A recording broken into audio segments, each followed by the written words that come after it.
All right. Welcome to the A's Philosophy YouTube channel. I am A's Philosophy.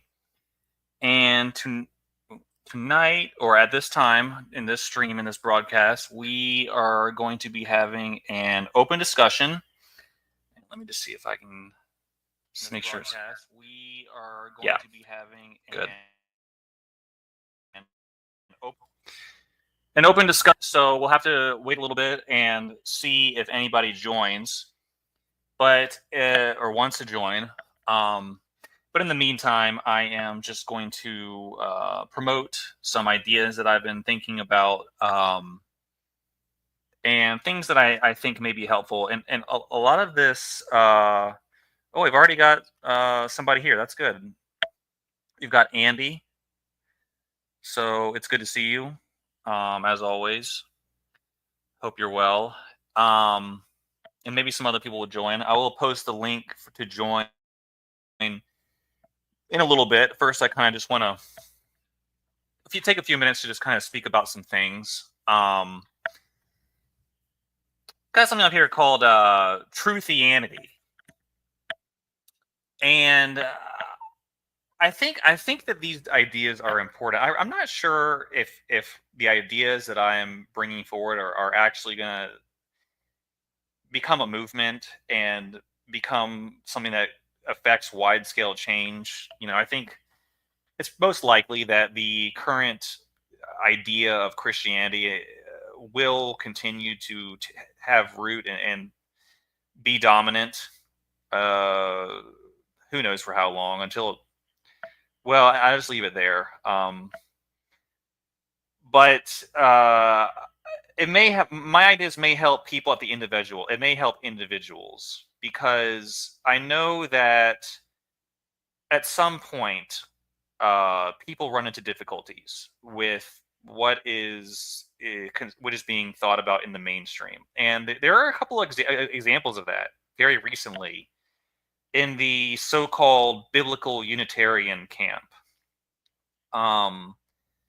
And I want to talk about these people a little bit. There are a couple of individuals in this kind of obscure. I don't know what we call it, fringe, but there are these biblical Unitarians on YouTube. They may not necessarily have very large followings, but they're out there. They're known in certain circles.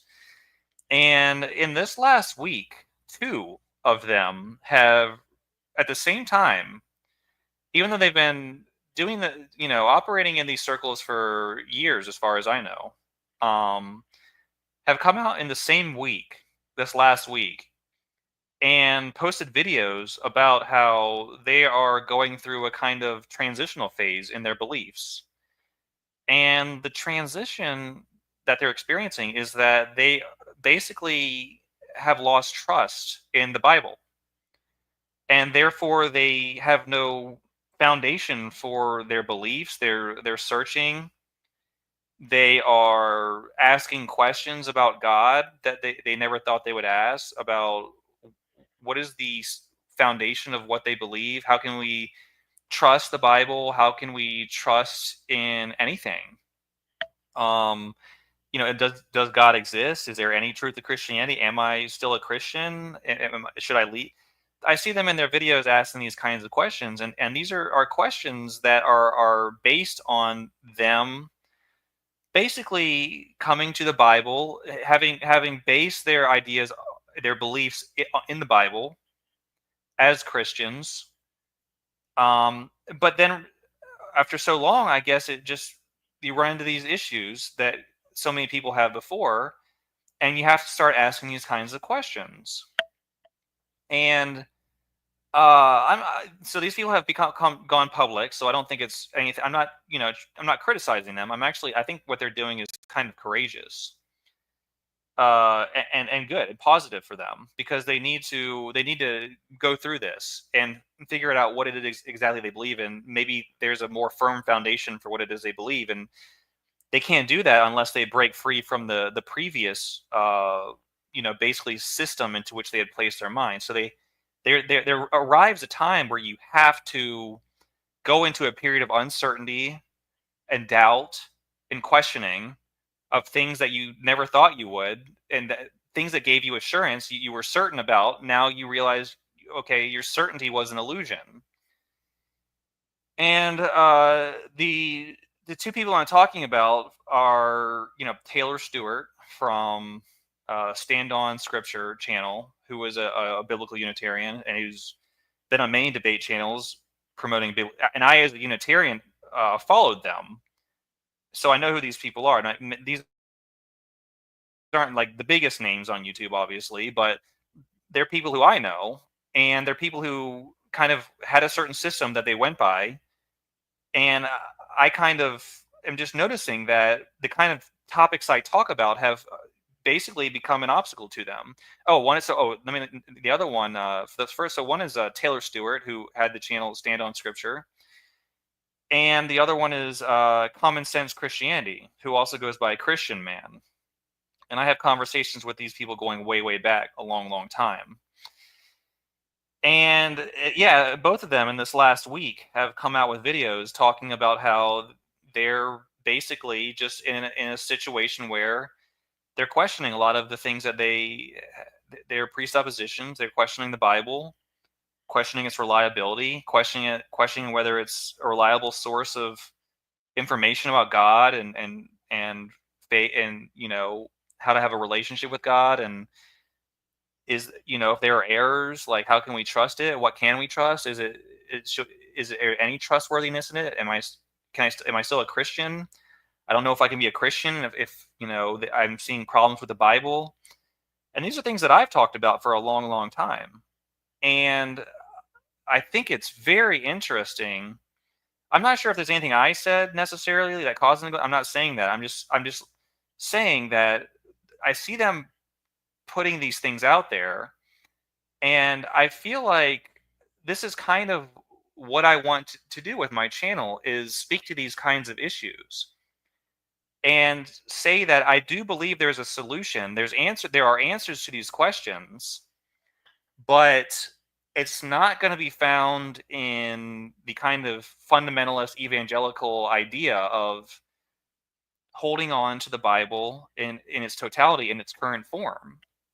And quite frankly, I'm not sure how long Christianity can last if it continues to do this, to kind of promote this anti-rationalist approach to Scripture, and basically commit what I believe is tantamount to, and I didn't make this term up, but I think it's a really great term, so I'll use it. Uh, bibliolatry. What is it? Bibliolatry. So idolatry for the Bible. Basically, making the Bible out to be the end goal of the religion, understanding the Bible, reading the Bible, instead of using it for what I believe it should be, which is a tool to understand the past and things that happened in the past, and basically approaching it as a historical document that gives us information about things that happened that we wouldn't know about unless it was documented.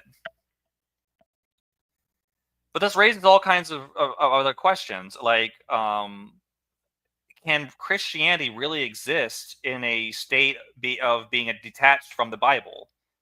It's hard to imagine because of imagine Christians coming out and being like, yeah, actually, it turns out, we were wrong all this time about the thing that we were teaching, and we need to reform. Okay, how's that gonna be perceived by outsiders? First of all, I mean, not that you should focus on perception, but basically, how will that work in real practice?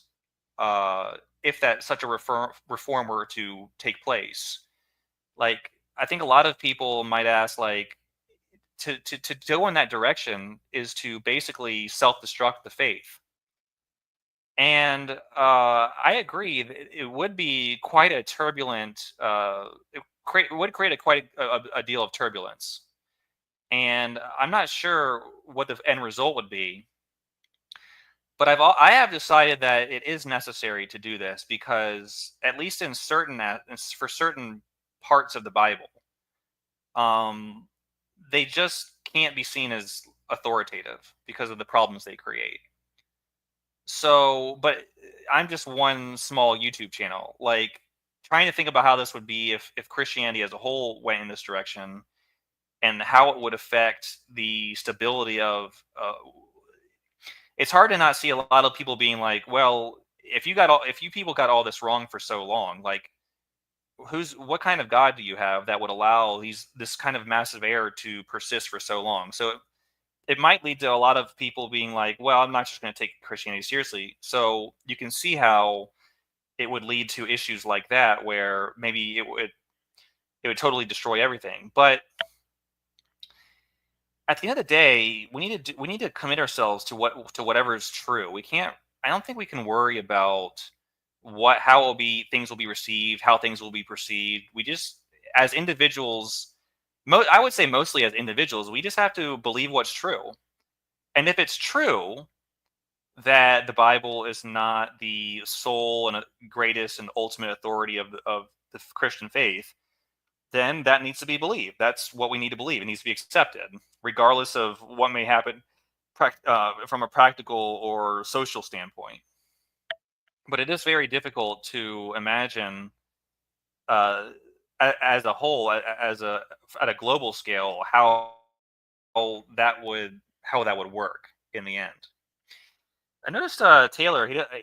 I only see one video on his channel at this time, and it's a very recent video that he posted, kind of going into how asking like what religion he is at this point, and basically saying he doesn't know. But his problem is that there are textual variants. Okay, and um, these textual variants are of course related to Trinitarianism. That there's some variants that support a Trinitarian view, and there are other variants where it looks like the Trinitarian's viewpoint is not there. So as a biblical Unitarian, he focused a lot of his ministry on attacking the Trinity or criticizing the Trinitarian doctrine. So this is big for him, and he comes away asking. I just want to answer this before I post the StreamYard link. Or yeah, he comes away asking, how can God judge somebody for when God basically didn't even provide a text that is clear on these very important issues? Because you have the Trinitarians, they're reading these variants, these manuscripts with verses that are favorable to their viewpoint, like 1 John 5:7. And then you have the other manuscripts where 1 John 5:7 is not there or appears in a different form that doesn't really suggest a Trinity as the other ones do. So you have the Trinitarians looking at their manuscripts. You have the non-Trinitarians, which are fewer in number, looking at the other manuscripts, saying, well, maybe these. And then Taylor's coming away, well, how can we know which manuscript is the right one? First of all, second of all, why would God basically allow these things to happen? And how can we trust such a God? And he's basically come to the conclusion that because there are these variants, that the God of the Bible just can't exist, because the God of the Bible just wouldn't allow things like this to happen. And just a couple responses to that. God's judgment was never based on the Bible itself. Okay, the Bible came into being to teach us about the system of judgment that God had put in place long before the Bible ever existed. Okay, so the Bible was never the basis by which we will be judged. And I don't think Taylor's going to see this. I don't think he watches my channel. I'm not sure if he even is involved in anything on YouTube at all these days. So I'm not talking to him directly. I'm just kind of answering them as what I saw. So I just want to put that out there. I doubt Taylor will ever see the things that I'm saying. So but I think they're interesting questions and that deserve to be answered, regardless of whether he sees them or not. And then, so yeah, first of all, God's judgment was not based on what's in the Bible. Okay, the Bible was never been written. It wouldn't affect how God is going to judge us. Okay, that the Bible, even assuming it's perfect, was written, can help us know how God's going to judge us. But God is not obligated to have a written text for us to tell us what the judgment will be. Or I guess I'll put it this way: God's judgment was never contingent on there being a scripture to tell us what the judgment is. Okay, the fact that such a thing exists, ostensibly, is merely for our benefit. Okay, so whether the Bible exists or doesn't exist, the judgment's going to be the same. All right. It's just like there are all these laws of the universe that we didn't really know existed until more recently in time. The fact that we didn't know about them doesn't mean they weren't operating the entire time. It's the same thing with God's judgment and what happens to people when they die.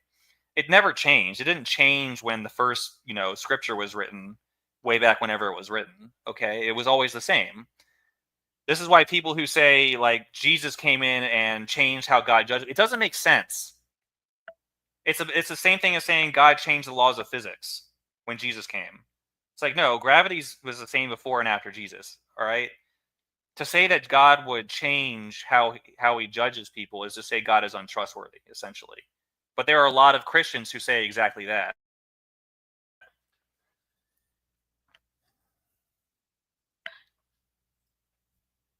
I'd argue it's not for our benefit. God wouldn't be justified in judging you for sinning if you were never taught about the sin. I disagree. I disagree. They say ignorance is not an excuse.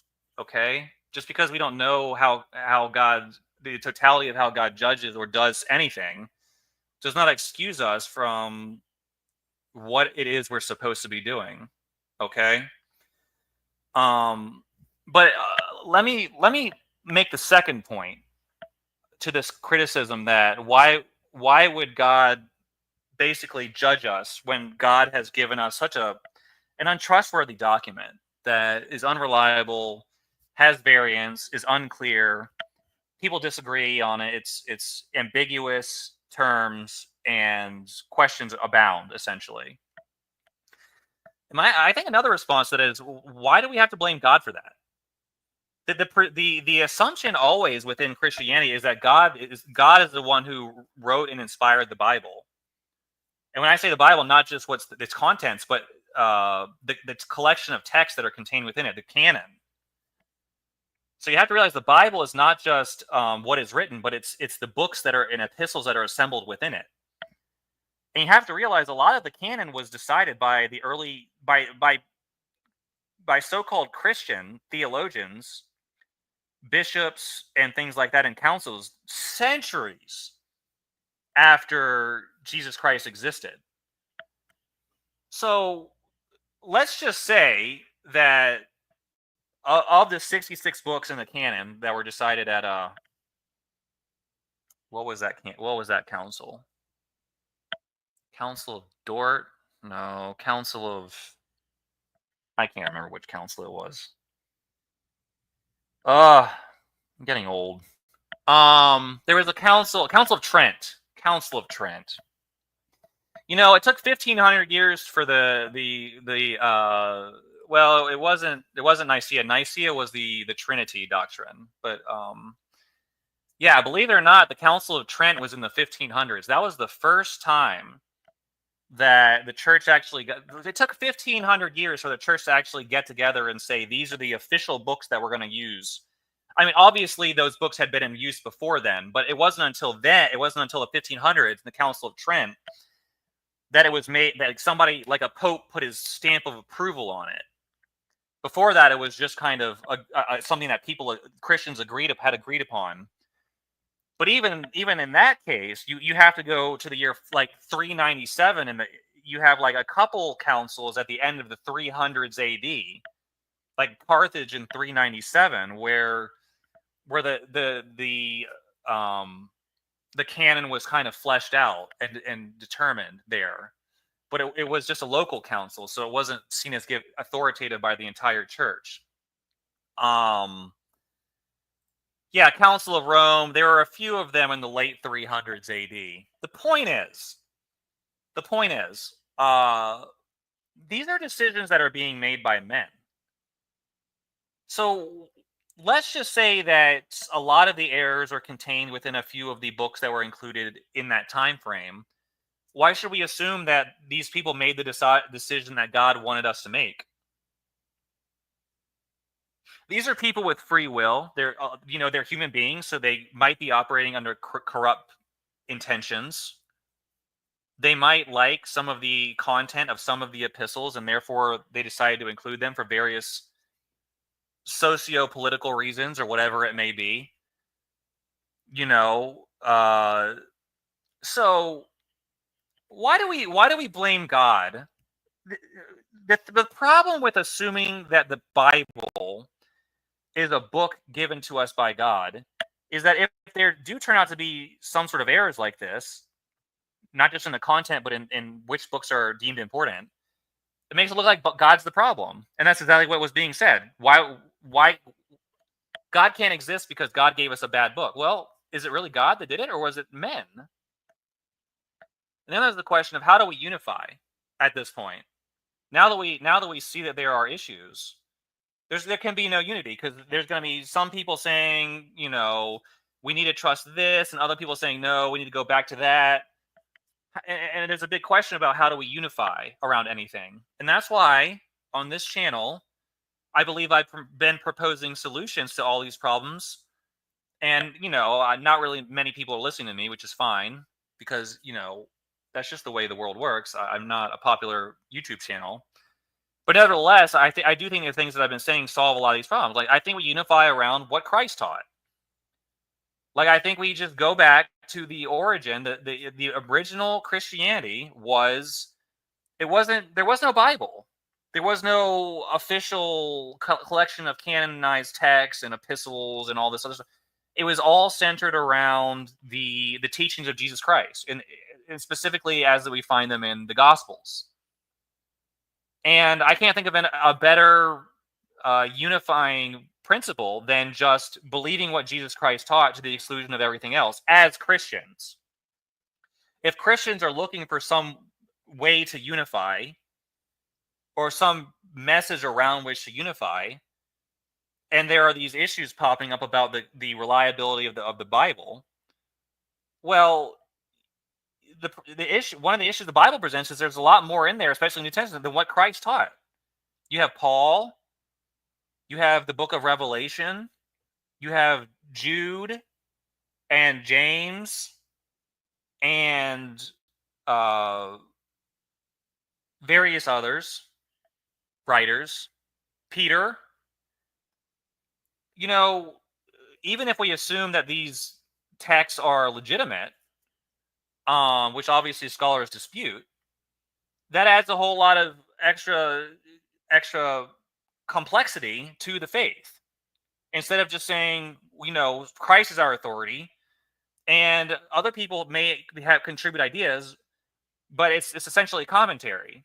And I think if you read the early church fathers, this is kind of how it was looked at until the Catholics. I'm not trying to bash the Catholics, but until I'm talking about the early Catholics came in and said, actually, yeah, there's all this other stuff we have to look at too, and you have to believe it just like you believe Jesus Christ. So I think that introduced a lot of problems that are creating issues even to this day, and we need to figure out a solution to this. I think the fundamental problem here is that, by the way, we have New Genesis. I've had a debate with someone all week over what is considered scripture. Not all right. Yeah, exactly. This goes back to the idea of what is scripture, and the idea that if we assume that God gave us everything in the Bible, is scripture. But there's really no justification for that. It's just tradition. And then but can we question this tradition? These are actually the problems I've been trying to solve for a long time. I think the fundamental problem here is that the Protestant movement and sola scriptura, before then, nobody was so dogmatic about the texts. I'm not sure about that. I'm really not sure about that. I do think the Catholic Church at the Council of Trent said that you have to believe the 66 book canon.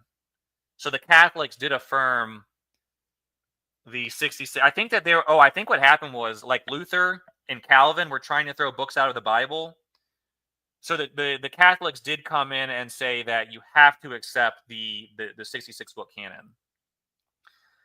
Clement used to be included in the canon, but yeah, right, exactly. A lot of churches, early churches, you can see them reading Clement of Rome's epistle or epistles, just like churches today read the epistles of Paul, and they were using it as authority. Whatever happened to Clement of Rome? How come he didn't make it into the canon? I don't know. I'm going to post the link in 1 second. Well, Christ is kind of your authority. He technically preached for 3 years, and the gospel authors only recorded a few of his big speeches. So you're going off of what the authors decided was most important. Yeah, but the point is, I mean, if we're to take the claims of the apostles or the gospels at face value, Christ is the Messiah. He was the Messiah. So even if we only have some of what he said, a few small basically quotations of what he said, it's still what Christ said. It's still what the Messiah said, regardless of how little it may be and scant the evidence may be. You're still basing your faith on what the actual founder of the religion said, as opposed to other people, as opposed to other sources of information that inform your view of doctrine. So that's why I say I can't think of, for Christians, other people are obviously going to dispute this, but for Christians, I can't think of a more unifying principle than just putting our faith solely in the authority of the teachings of Christ, and saying we're not going to look elsewhere as ultimate truth and authority, but perhaps for clarification and commentary, we will look elsewhere, even though that could be dangerous because we could be mixing ideas even just with that mindset. Song of Solomon, yeah. All I mean is you're missing about 2 years and 8 months of his teaching. That's true. That's true. Like we're missing a lot of things that Jesus said, clearly. But nevertheless, what we do have should be the basis of what we say. Okay, so I'm gonna post a link. People can join if they want. They're obviously not obligated to join, but we can do that if you'd like. Have a discussion about this. We don't have to talk about this necessarily. These are just some ideas I wanted to put out there. But if someone wants to change the topic of discussion, I want to, that to be an option for people as well. So don't think you have to talk about what I was just talking about. But you can talk about that, or you can talk about something else. Or you don't, if no one wants to join, I can just continue to present my own ideas. And if people want to comment from the chat, then they can do that. So we'll just kind of see how this goes. But it looks like we already have our first contestant, so that's good. How you doing, Andy? Good. How are you? I'm doing fine. Can you hear me okay? I can hear you. Yeah, you're sounding pretty good as far as this moment. A little bit on the loud side, maybe. I'm not sure. Okay, that's what I was worried about. I can set my phone a little bit away from me. I usually use my laptop. I'm using my phone tonight. Yeah, it's definitely a little bit loud. I mean, that's not the worst problem to have, but it is something to be aware of. Is this better? Yeah, I think that's fine. Okay. I can't join until I get a new laptop because my sound is all screwed up. The laptop is failing. I'm sorry about that, Nancy. Yeah, I'd like for you to be able to join. I like your insights. So, if you're able to join. Too. Yeah, so I don't know if you had anything specific in mind, Andy, or you just what if you had anything you wanted to contribute or say or something. It doesn't, like I said, it doesn't have to be what I was talking about. It can be about a different topic, or you can just present ideas and we can kind of go back and forth on them. Whatever it is you're feeling right now. No, this is my favorite topic actually. Yeah, so well, go ahead. Yeah. Well, I don't know. You make some good points, and I totally agree about some of the text. Some of the texts that people think are canonical shouldn't be considered canonical. and I think that maybe some of the apocryphal texts should be considered canonical. And Mm-hmm. I also think that not that difficulty should be a reason to sway away from this, and I don't think you should sway away from this. I personally think you're going down the exact right path, but it's a difficult thing to achieve, to decide what's canonical and what isn't. Yeah. It's almost left up to your feelings, or I mean, because we weren't there. Mm-hmm. Like no matter how ridiculous or miraculous, like for instance, in the apocryphal Acts of Peter, it talks about Peter and Simon Magus having like a flying wizard battle, basically,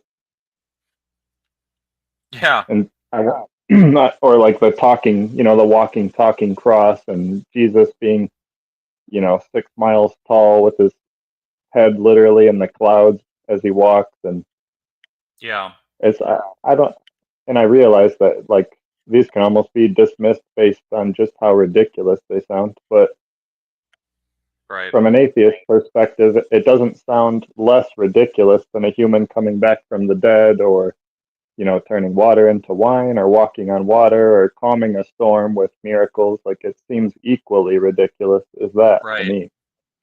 Right. To a So, skeptic, I can see how Jesus being miles high isn't that much more ridiculous of like just like you just said than some of the stuff that is actually in the canonical gospels. Right. yeah, maybe ridiculous was the wrong word, but just like unbelievable. Right. Right. Well, actually, there's a very early version of Luke that at the beginning Jesus just descends right out of heaven. There's no virgin birth narrative. He just What? flies right. Yeah, yeah. He just flies right out of heaven and starts teaching. He was not born, and there You was know, some Christian. speaking of early versions of Luke, you just reminded me. I just learned this the other day. Are you familiar with the? I don't know if you knew this, but the verse in John about the adulterous woman, and they're about to stone her, and Jesus is like, basically, you're all sinners too. Who are you to judge? Or I can't let he Right. who is without sin cast the first stone. Yeah. I don't know if you realize or if you knew, but that verse didn't exist in the earliest copies of John and was a later added verse. And Oh I, yeah. and there are some early copies of Luke that actually include that verse that's in John. Yeah. Yeah. I did know that, and there is actually uh, I think we might have discussed this early Christian historian named Papias before. Yeah. He lived in the second century. Hmm. And he actually says that that particular pericope, as it's called, the adulterous woman, has its origin in something, a text that has been lost to history, unfortunately, called the Gospel to the Hebrews. Yeah. And what's really strange about Papias, and now this is a mystery, is that even though he lived in the second century, and according to tradition, he was a disciple of the Apostle John, he does not mention the Gospel of John, and he does not mention. But he says that the woman caught in adultery has its origins in the uh, the Gospel to the Hebrews, and then Oh man. somehow, and then doesn't seem to have any knowledge of the Gospel of John whatsoever. And this is in the second century, so this is really fascinating. It's hard puzzle to solve from a fundamentalist standpoint. It's not that there aren't solutions, but it is Mm. quite peculiar that he would write these things and seemingly have this information. It's like how what's going on here? You know what I'm saying? Well, a lot of scholars that specialize in John and Revelation date John to like the middle of the second century. And Yes, I that's find the right. same thing. I find the same thing with scholars that specialize in Luke and Acts. They do the same thing. Like once you get down to people that specialize in these things, it's always a later date than what the general consensus among like just generic biblical scholars. And I think that the specialists in my opinion, more likely have a better idea than like a generic New Testament scholar or something. And yeah, that's a consistent theme that I've noticed among specialists is that they always are dating these texts later than the consensus. You're right, and let me just say, love to love God. Yeah, yeah, I've been doing live streams for a long, long time. It's good to see you here. Oh, no way. I know her. Yeah, She's cool. but I want to warn you, we get into some real heresy here. Love to love God. So it's stuff that it's meant to be a challenge to people, but it's also it's really it's in the interest of seeking highest truth. Okay, so it's like getting people to think about what it is they believe, and if there's maybe a truth beyond that. You see what I'm saying? So you might it's just going to like trying to present a perspective that gets you to think outside your current paradigm. Not you specifically, but people who listen. Um, we have Eastern Thomas. Is that Pseudo Silas? Yes, that is me. Okay, I just wanted to be sure. Hey, what's up? What's going on? Good to see you. You as well. Yeah. So yeah, I want to go back with Andy. You're right. I think that yes, a lot of scholars do date John to the 2nd century for a number of reasons. I think the problem when it comes to Luke Acts is that a lot of scholarship is still stuck on the idea that the Gospel of Luke and the Book of Acts have the same author. And to me, the Book of Acts absolutely strikes me as a 2nd century document.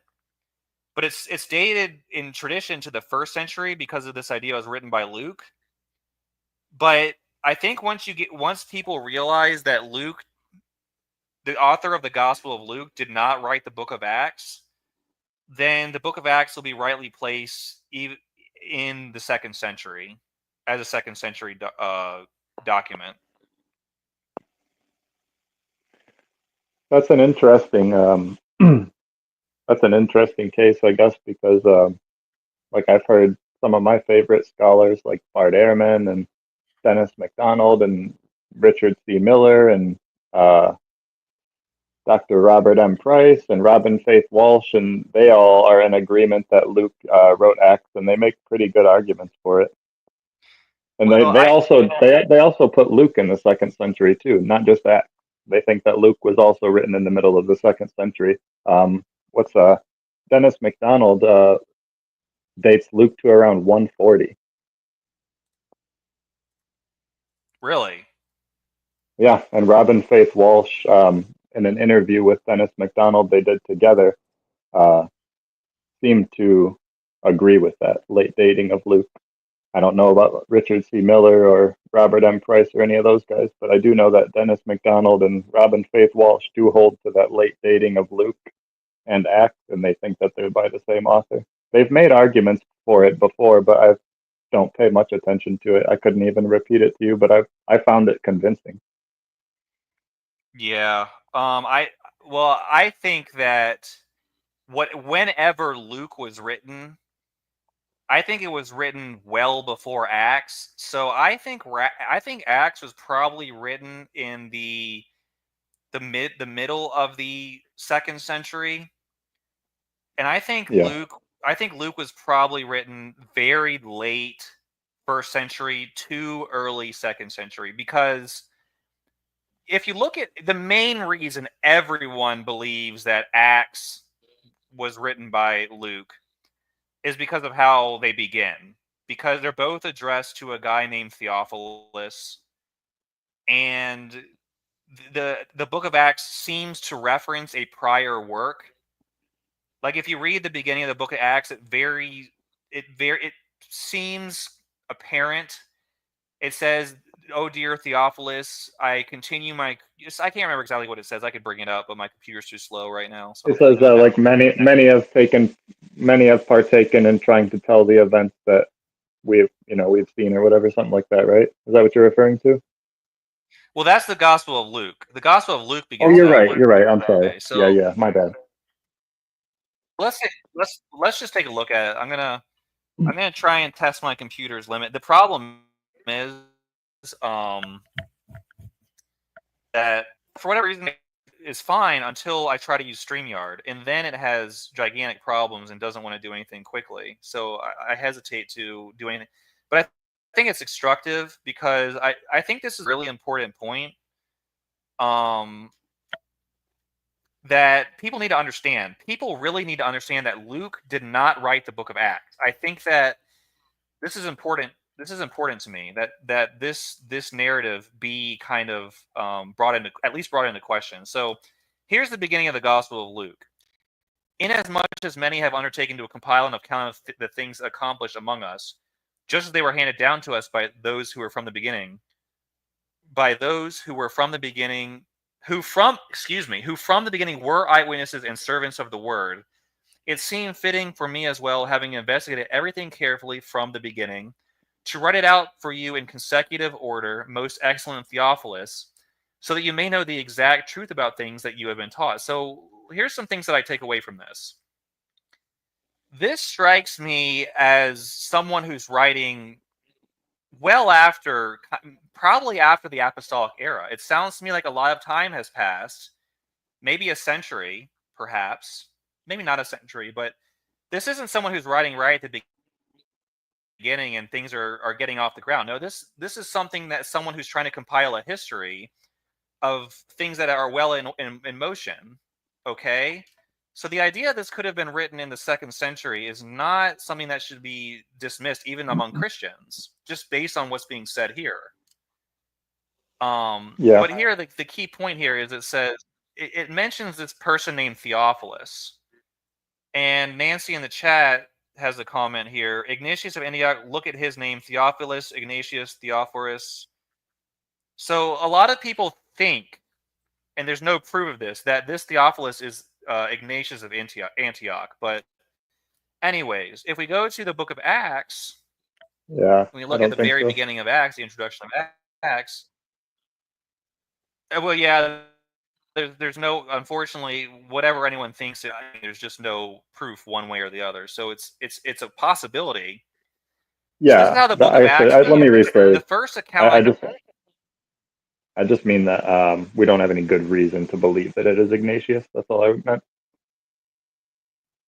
Yeah, I believe you. I agree. I agree. The first account I composed, Theophilus, about all that Jesus began to do and teach until the day when he was taken up to heaven, after he had by the Holy Spirit given orders to the apostles whom he had chosen.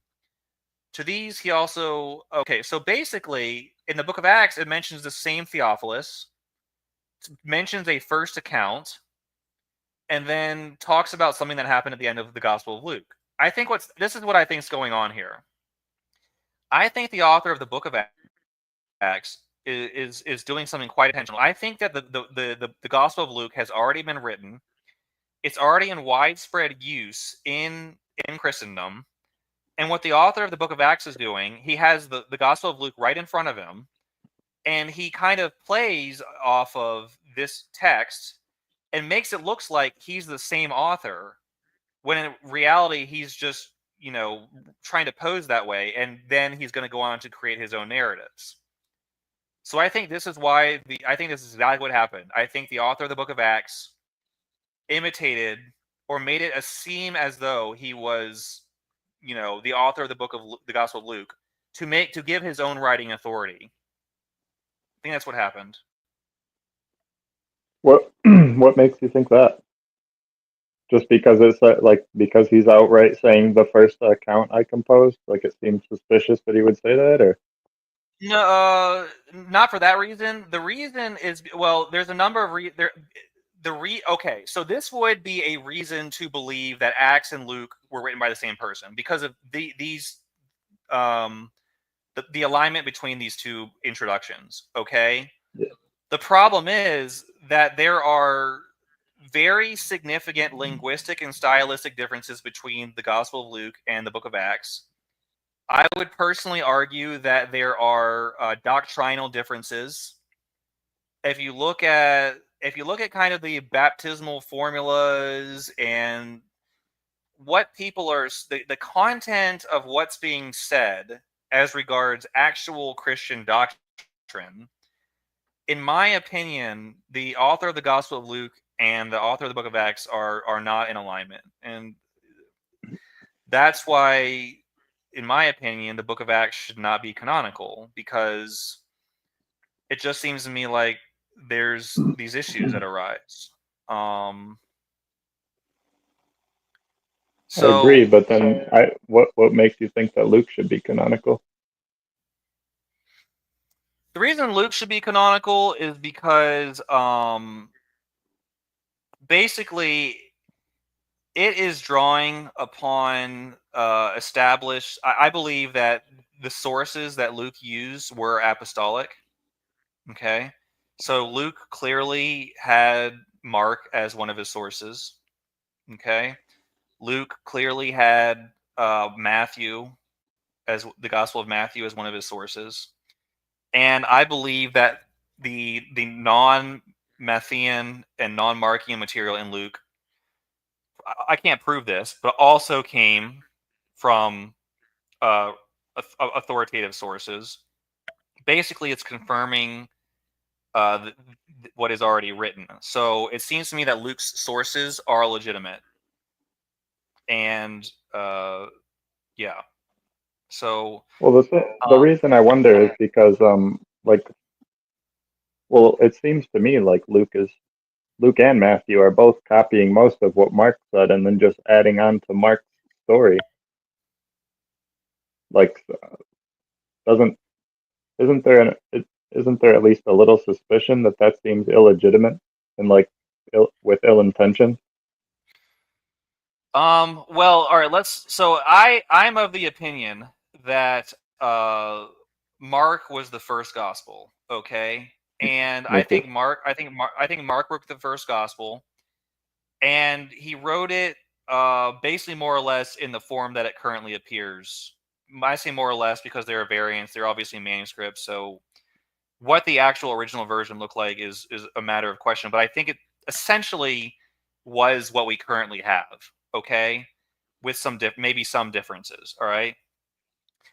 I think that Matthew, yes, did write his writing after Mark, probably, well, definitely was aware of Mark, and I think he appended his own ideas to the Gospel of Mark, and or not his ideas, not his own ideas, but his own understanding and knowledge of the ministry of Christ.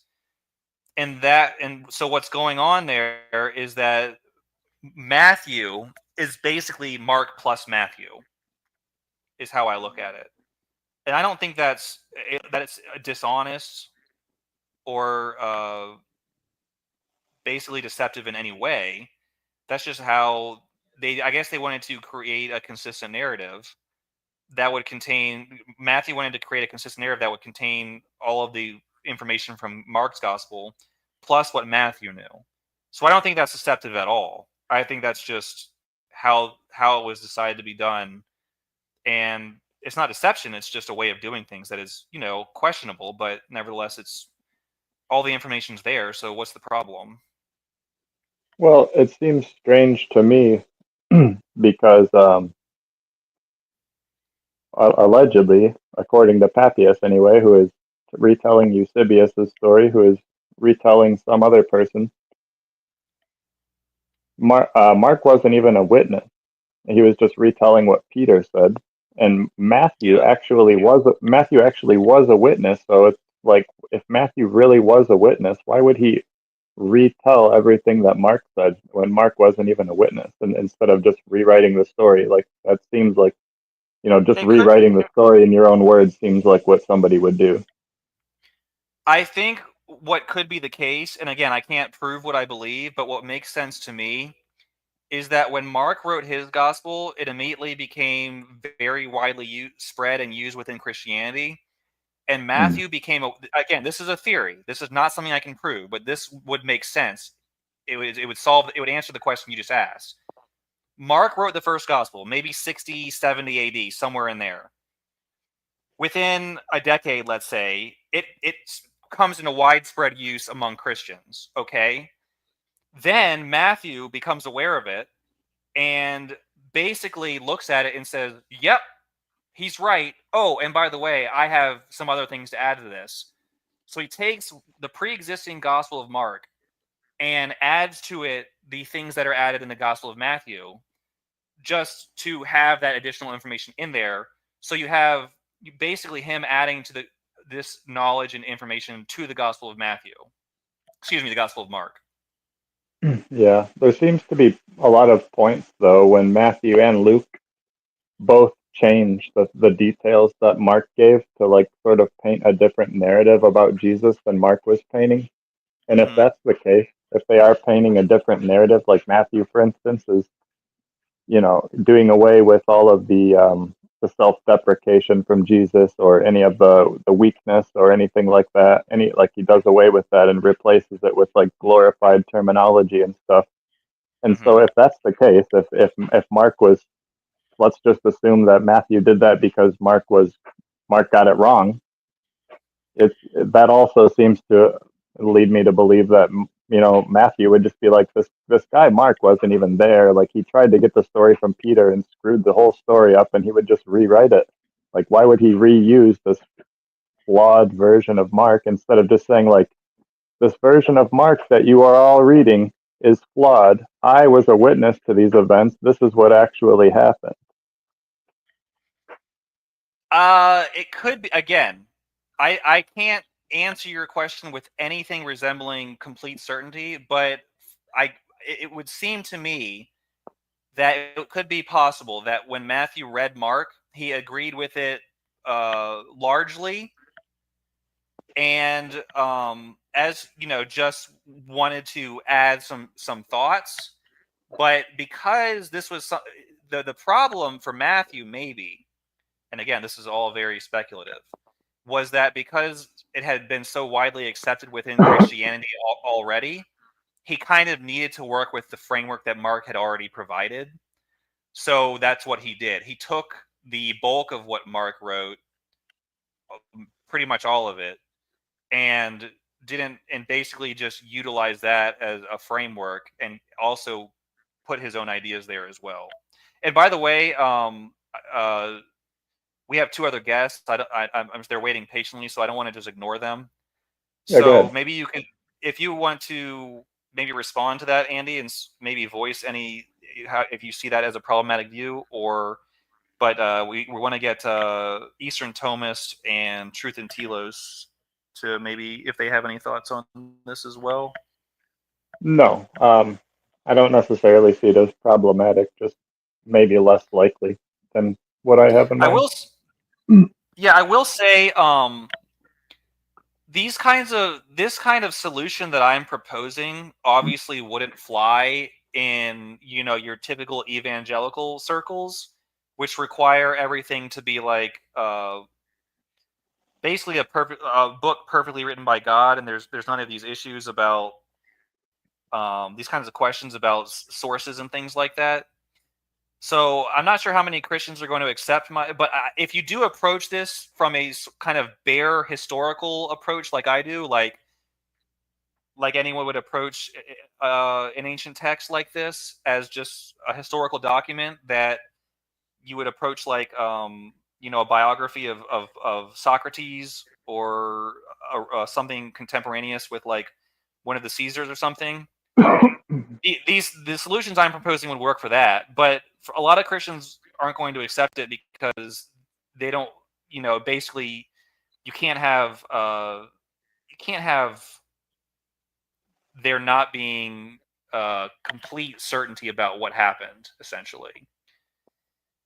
Yeah. But anyways, Thomas, I don't know if you have any, if you want to try to answer the questions according to your viewpoint, or Truth and Telos, what you might think about it. Maybe you have better answers than I do. Let's start with In regards to the accounts, I mean, I haven't gone too deep. I'm going to be honest. I haven't gone too deep into studying some of the claims for and against the historicity So I mean, I've been meaning to look into those, but I haven't done a lot of research, so it's probably not best if I comment on it as of this moment, since I haven't done a lot of research on the historicity claims. I know some people have talked about it in the past. I know Pope Benedict XVI did talk about the historicity claims, but again, I haven't done a lot of research on that specific topic, so it's probably not best if I talk about that specifically. Okay. Yeah, that's an honest way to approach it. If you don't know, you don't know. That's a lot of people will try to just blow smoke and make something up. But I think that's much more honest to say I haven't looked into it, and therefore I'm not gonna. So that's legit. What about you? What about you, Preterist? Do you have any thoughts on anything that's been discussed? Yeah. So, Andy, I have a question for you. Did Greece invade Carthage? I don't know. I don't remember. I couldn't tell you. Do you know anything? Do you know anything, Andy? I know some things, yeah. No, do you know anything at all? Like, is there anything inside your head floating around that you know? Why do you want to be rude? Why can't we just have a civil conversation? I'm not being rude. I'm just asking you a question. You know that's rude. Don't lie. You're asking me if I know anything at all. That's rude. You're being rude. I'm applying your philosophy against you. Do you know anything at all? Yes. Okay. How do you know if you're a floating brain in a vat? I don't have any reason to think that I am, but no, I guess I can't know for sure. Okay, so you can't know for sure. So you can't know anything for sure if you don't know you're a floating brain in a vat, and this is all just a simulation, right? Correct. Oh, okay. That's all I wanted to ask. Thank you. Yeah, I agree with what you're saying. To be honest, I think Andy's answers were exact. Oh, there's another person. I didn't see that. Hold on. Oh, that's Hidden Gnosis. Okay, sorry. I don't know how long you've been waiting there. Hi, Hidden Gnosis. What's up, man? I've just been chilling. I'm sorry about that. Minutes. Honestly, I literally just saw you because on my StreamYard, there's like one row of people, and I was only seeing that, and I scrolled down and I saw you. Oh, I don't know how long he's been waiting. I'm sorry about that, but anyways, okay, yeah. So what do you have any thoughts on all this, or any opinions on anything? Well, I've never really heard somebody defend Christianity by saying Acts is not written by the same guy as Luke, and you did away with Acts. That was interesting to me, and that's kind of like what I wanted to talk about. But then the philosophy dude, I don't really understand his point that he just made. I'd like him to tell me like why he said, like, we all know that we can't know we're more than just a brain in a vat. So like I don't really understand why you went through all that. And I'm not being a dick. I'm just like, what was the point? I think it's because I'll let Preterist answer for himself, but I think it's because Andy comes at things from a much more skeptical standpoint.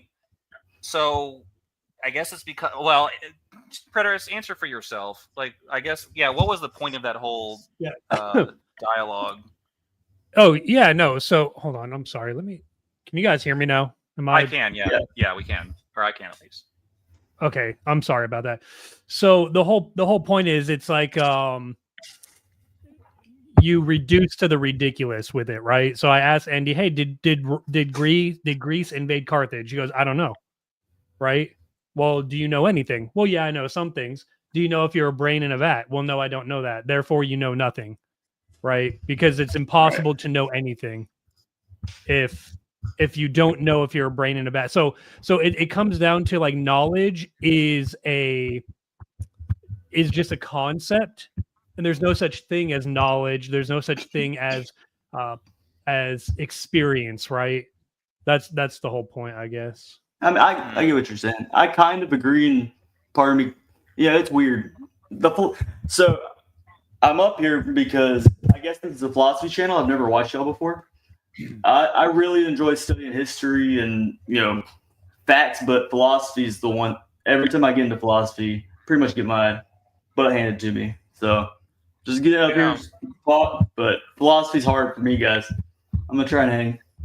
Yeah, well, my channel is called A's Philosophy because a lot of what I talk about is Christianity and the problems I see within fundamentalist Christianity. Or when I say fundamentalist, I guess it should be more like mainline Christianity. But I think the problem is that originally I was arguing with people who are called presuppositionalists, who presuppose the truth of the Bible and base their interpretations of reality on what's written in the book. And in my opinion, actually, philosophy needs to be the basis by which we establish what's true and what's not necessarily scripture itself. Even I say that as a Christian, because if you don't have a sound philosophical base already established when you approach the scripture, then first of all, you won't interpret it correctly. And second of all, you will blind yourself to potential problems that exist within the text if they do exist. So yeah. Well, so it sounds from what I've listened to you tonight, it sounds like you're a lot more like William Lane Craig. And when I was listening to William Lane Craig years ago, I remember being so frustrated with him because he didn't really want to talk about scripture. He wanted to talk about all this stuff. But I kind of agree with you, what you're saying. It's interesting. Yeah, I don't know if you know who William Lane Craig is or even like him, but I do. I know who William Lane Craig is, and that's quite a compliment that I sound like him. I mean, I don't agree with everything he says, obviously, but I know who he is, and he's quite a popular. But you agree that he kind of stays away from like the text, like a fundamentalist does. It's pretty, yeah, you're right. Yeah.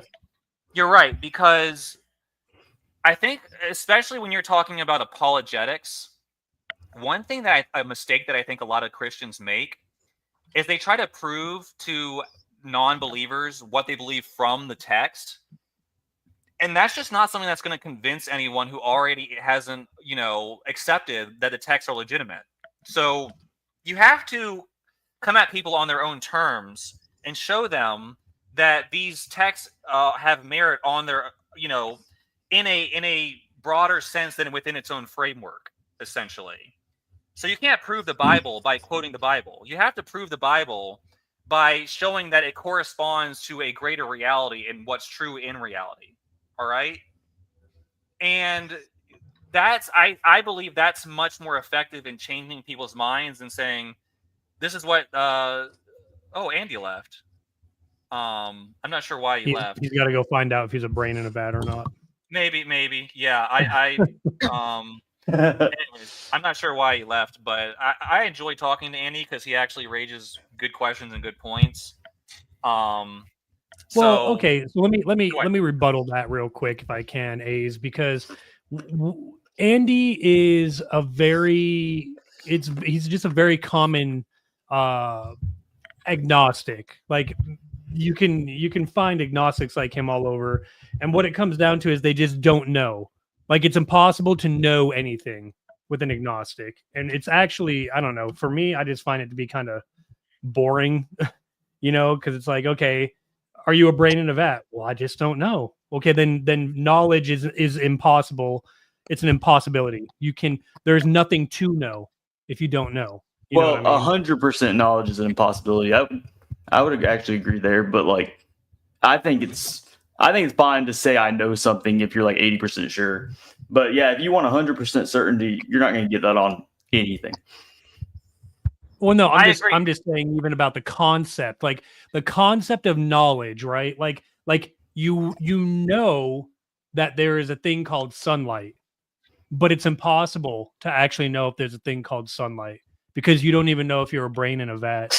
And this I got you. You're saying if you're going to take it to the extreme, then it gets ridiculous. Yeah, you have to. Yeah. You have to take it to the extreme because it's the only adherence to their philosophy or their mindset. They know nothing. It's impossible to know anything. There's no truth.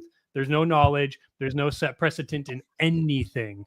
And so actually, Andy, well, hold on. I would also say your entire, I've heard you give your exposition on how Jesus Christ is just a ripoff of Dionysus, but I would tell you it's impossible to know that. You just can't know that. Yeah, I don't think that at all. Andy, since, Dionysus. Well, I thought you said that before. Hold on. Did you not? Yeah, no. You just misunderstood what I was saying. The Gospel of John, in one part, I'm under the impression that the Gospel of John is written by more than one author.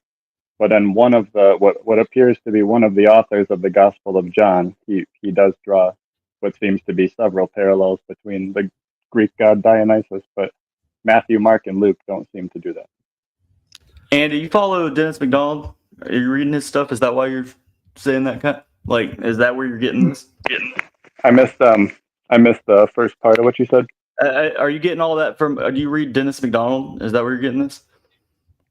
Some of it, yeah. I listened to Dennis McDonald. He's one of my favorite scholars, but I read Dennis's book, and it's a little more nuanced than like people really want to talk about. Like, oh yeah, I don't agree with everything he says either. Over and say that Dionysus is Jesus, but like no, Dennis is only saying a certain part looks similar. It's not even, you know what I'm saying? It's a lot more nuanced than exactly. Yeah, I never made the claim that they were just replacing Dionysus with Jesus. I just was saying that it's basically taking the same position that Dennis holds, which is that they were taking a bunch of elements from the Dionysus story. The author of John only was. It seems to be Mark and Matthew and Luke seem to be drawing from other places. That's interesting because I thought when a couple months ago or a month ago or whatever, you said that you thought the entire concept of Jesus was taken from Dionysus, like, born of a virgin, dead for 3 days type of thing. That's not the case, though. Yeah. No, not the case completely, but the Gospel of John is the only one that connects all of the Dionysus features that are listed among Jesus. The other Gospels don't. So, like, son of a god, born to a mortal, leader of a rebellion, and killed and then resurrected after he died and ascended to the underworld where the gods were. Hey Andy, if we grant that all that's true, what does that mean? It most likely, in my opinion, it means that they were doing what everybody else was doing, which was adapting other people's mythology from before them. So you're leaning towards you're going towards none of it happened.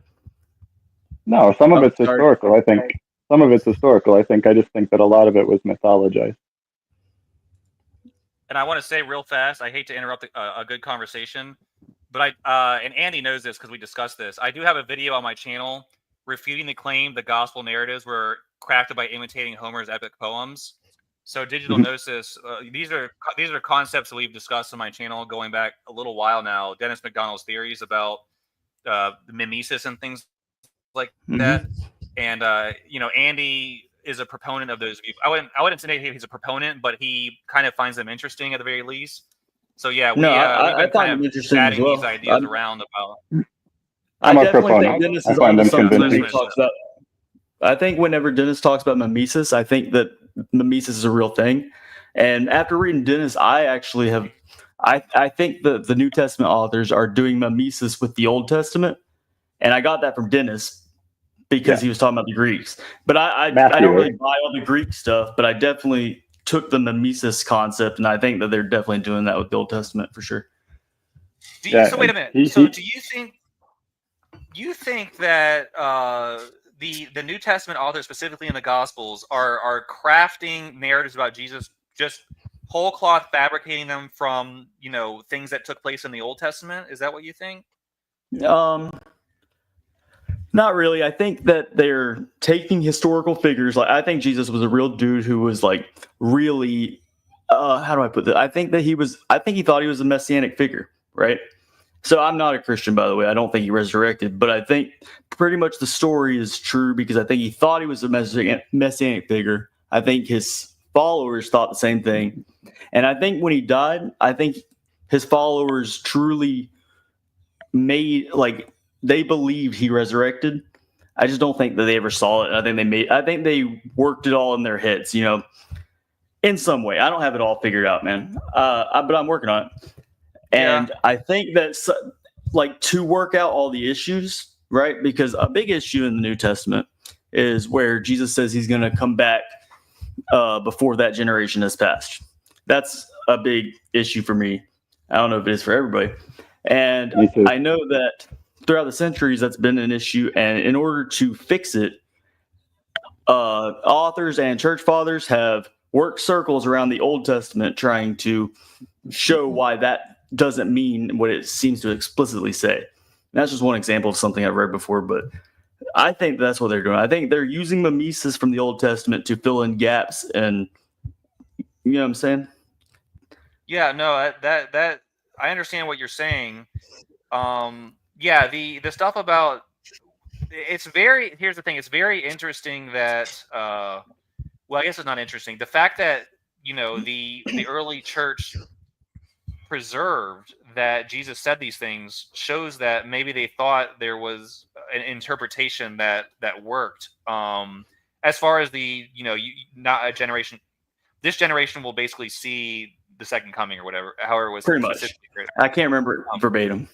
I'm gonna go ahead and admit that I think that if you do interpret that literally, it creates a whole lot of difficulties. So it must be interpreted symbolically, spiritually, however you want to put it, to make it not a false statement. I don't know if anyone else has another idea. Well, I respect you for at least admitting that. Most Christians Well, would yeah. never Me give too. that up. It looks like Thomas, do you have an idea that you wanted to put out there?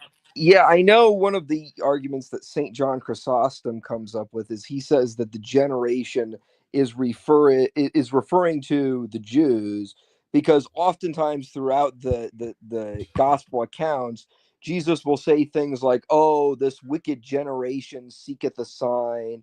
And so when he talks about generation, when he refers to a specific generation on multiple other occasions, he's referring to the Jewish people. And so St. John Chrysostom, again, this is just his interpretation, but he speculates that Jesus consistently is talking about the Jews, and that this was referring to the fall of Jerusalem. Oh, that's really When- interesting. When did that guy write? What'd you say, John Chrysostom? Yes, St. John Chrysostom. This is just his interpretation, but his Okay. his interpretation. I'm not familiar with like that church father. When did he live? I'm just curious. I think he lived in the 4th century. Yeah, I think he was Okay. late 300s, is when he flourished. That sounds about right. But he points out, he basically argues in the gospel accounts, there are other points where Jesus talks about generations, and he says, like, this wicked generation, referring to the Jews. And so he connects that to this generation generation won't pass until these things happen. He connects those two verses, and he basically tries to say this is a sign that the generation Jesus was talking about was the Jews, and the stuff he's talking about is, or the things that he's talking about is the fall of Jerusalem, essentially. Yeah, I think you have to go that route to make it mean, make sense. No, I mean Yeah. that's just the fact of the matter.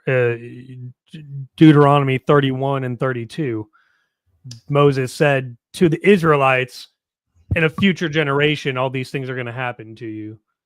So Jesus is just addressing that future generation. That's what that means. And from my perspective, the people that wrote the New Testament had access to all of the Old Testament prophecies. Well, I don't know about that because Matthew misquotes them quite a bit. Well, yeah, he could be quoting oral tradition or just quoting from memory. And the other thing too about that is then, me and Andy have had this discussion before. If we look at the epistles of Paul, it's undeniable that they were written prior to AD 70, and yet Paul is drawing off of all these same motifs, identifying that generation of Jews as the generation that was going to see, these things happen. And then lo and behold, AD 70 happens. So, I don't know if you've changed your stance or not, Andy, but was Paul just a really good guesser, or what are we looking at here? I disagree with the consensus of scholarship that Paul was written so early, and I think he was probably written in the 2nd century. Oh. It's Okay, so I disagree with Truth over there when he said that Paul is talking about 70 AD. Like, I don't think anything in Paul's letters like looks like 70 AD. Yeah. Why would they? Well, I haven't seen it. So Paul thinks that I'm sure you haven't. Doesn't mean it's not there. Paul thinks that the disciples, including himself, the apostles, are going to be rewarded when Jesus comes back. Like, he keeps talking about he's running his race. I think he thinks a good thing's going to happen, not a bad thing. I don't know. It was a good thing that happened in 1870. It's the destruction of the Mosaic covenant and the institution of the new covenant. There's nothing better than that. That's the good news, my friend. That's the everlasting gospel. You have to. I want to say that preterist has views that are very particular to himself. So I just want to throw that out there. Like the idea that the destruction of the Mosaic covenant is a good thing. Like, that's your own particular belief system, and it doesn't correspond to basically Paul anything. calls it the ministry of death. Paul can call it whatever he wants. All right, but Jesus reject Paul, right? Right, because Paul said things like that which don't have any correlation to anything else written in the rest of the Bible. But Deuteronomy 32, Deuteronomy 31 and 32, do you reject the words of Moses when he's calling it a corrupt generation that would witness these things happening and that would be their end? Yeah, so in Deuteronomy 31 and 32, Moses is talking about those are the blessings and the cursing, right? No, it's not. That's Deuteronomy 28. Okay, so let me look at Deuteronomy 31 and 32. Moses, you can interpret these things to say, there's nothing in there about a destruction of a temple in 70 AD, unless I'm wrong. Is there? Like, what is? Yeah, again, every time. Okay, well, where is it? What is it? Which verse are we looking at? Tell me which verse describes the destruction of the temple. Deuteronomy 32:20, and he said, "I will hide my face from them. I will see what will be their end, for a wicked and perverse generation they are. They're children whom no faithfulness is in. They have provoked me to jealousy, not by what is God. They have moved me to anger by their foolish idols. So I'll provoke them to jealousy by not a nation, by those who are not a nation. For a foolish nation, I will move them to anger. For a fire is kindled by my anger, and it shall burn into Sheol to the lowest points, and it shall consume the earth with her increase and set on fire the foundations of the mountains. I will heap upon them disasters. My arrows I will spend on them. They shall be wasted with hunger and devoured by pestilence and destruction, and the teeth of bitter beasts I will send against them with the poison of serpents of the dust." It's literally very, very metaphorical language talking about bringing armies against them. To be honest with you, man, like, I get what you're saying, but I think you could apply that to the Assyrian conquest and the Babylonians and pretty much any other war you want. You could, but then what I'm bringing it to is that wicked and perverse generation being the generation of Jews, excuse me, that Paul is identifying.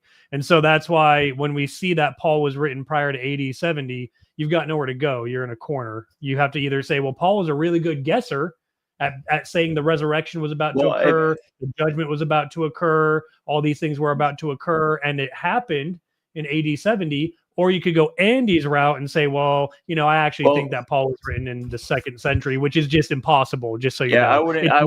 Not impossible. It is very. It was written late. You don't even know if you're a brain of that. So literally nothing is possible for you. So you're right. But I'm gonna actually live in reality. See, the thing about the brain in the vat point is that you don't need. I wanted to address this. Yeah, you will. Andy and then Hidden Gnosis. I just don't want over talking. So Andy can respond to Truth and Telos and then Hidden Gnosis, just so we don't have over talking. Yeah. So the brain in the vat point is basically essentially saying we can't know that we're not a brain in the vat with 100% certainty. But I know that I'm not a brain in a vat with 99.999% certainty. I'm completely convinced. I have zero reason to doubt it. So it's ridiculous. Oh, okay. Well, I'm glad that you don't doubt it, but you just don't know, right? I do know. All right. I just not with 100% certainty. You don't All right, need now- 100. You don't need 100% certainty to know something. All right, Hidden-Gnosis, did you have any points to what Yeah. Preterist was saying? The only thing I wanted to say was that I don't think Paul is lucky, or even he's not saying anything profound when he's talking about there will be a war in the future and it'll be soon. There's wars every century. So But that's not the that's not a language hard he uses. guess. But that's not the What's language that? he uses, sir. In Well, Second Timothy, all listen, that 2 metaphor Timothy stuff, chapter you could 4. apply that. That's war. Okay, but let's look. 2 Timothy Okay. chapter 4, verse 1. He says, I thoroughly give testimony in the eye of God and of Christ Jesus, who is about to judge the living and the dead, testifying both to his appearing and his regency. That was written prior to AD 70. Paul's like, it's about to happen. The living and the dead are about to be judged. Well, they have to be resurrected to be judged. And then the coming of the kingdom was about to happen. So either Paul's like super lucky, and I mean that's just Well, one instance. I mean, we go No, through I get what all you're saying. So Paul's- you think that the destruction of the temple in 70 AD is the second coming? Like, you don't expect correct. a final judgment? Yeah. No, it's on all that it all I happened. totally disagree. Okay, so I'm starting to see where I don't agree with you, but I see what you're saying now. Yeah, thank you. Another thing is I want to say is that, and again, I know Preterist probably doesn't care much for what the scholarly community says, but 2 Timothy being one of the pastorals is one that is, even many evangelicals don't think Paul wrote it, and they are dating it to the 2nd century. So that is something to be taken into consideration. I'm not saying it's definitely true, but it is something that needs to be seen as a possibility for sure. Yeah, and to clarify, I just wanted to say that I think that Paul is like, I think that the first appearance of Paul was in the book of Luke, and then later in the late, it could be as late as the 140s, but I think it was probably late 1st century or early 2nd century. I think that somebody, and a part of me kind of questions whether or not it was somebody from Marcion's school, but I think that somebody just, created a character for that Paul figure that Luke was talking about and went into depth as if they were speaking from an earlier time. That's not impossible.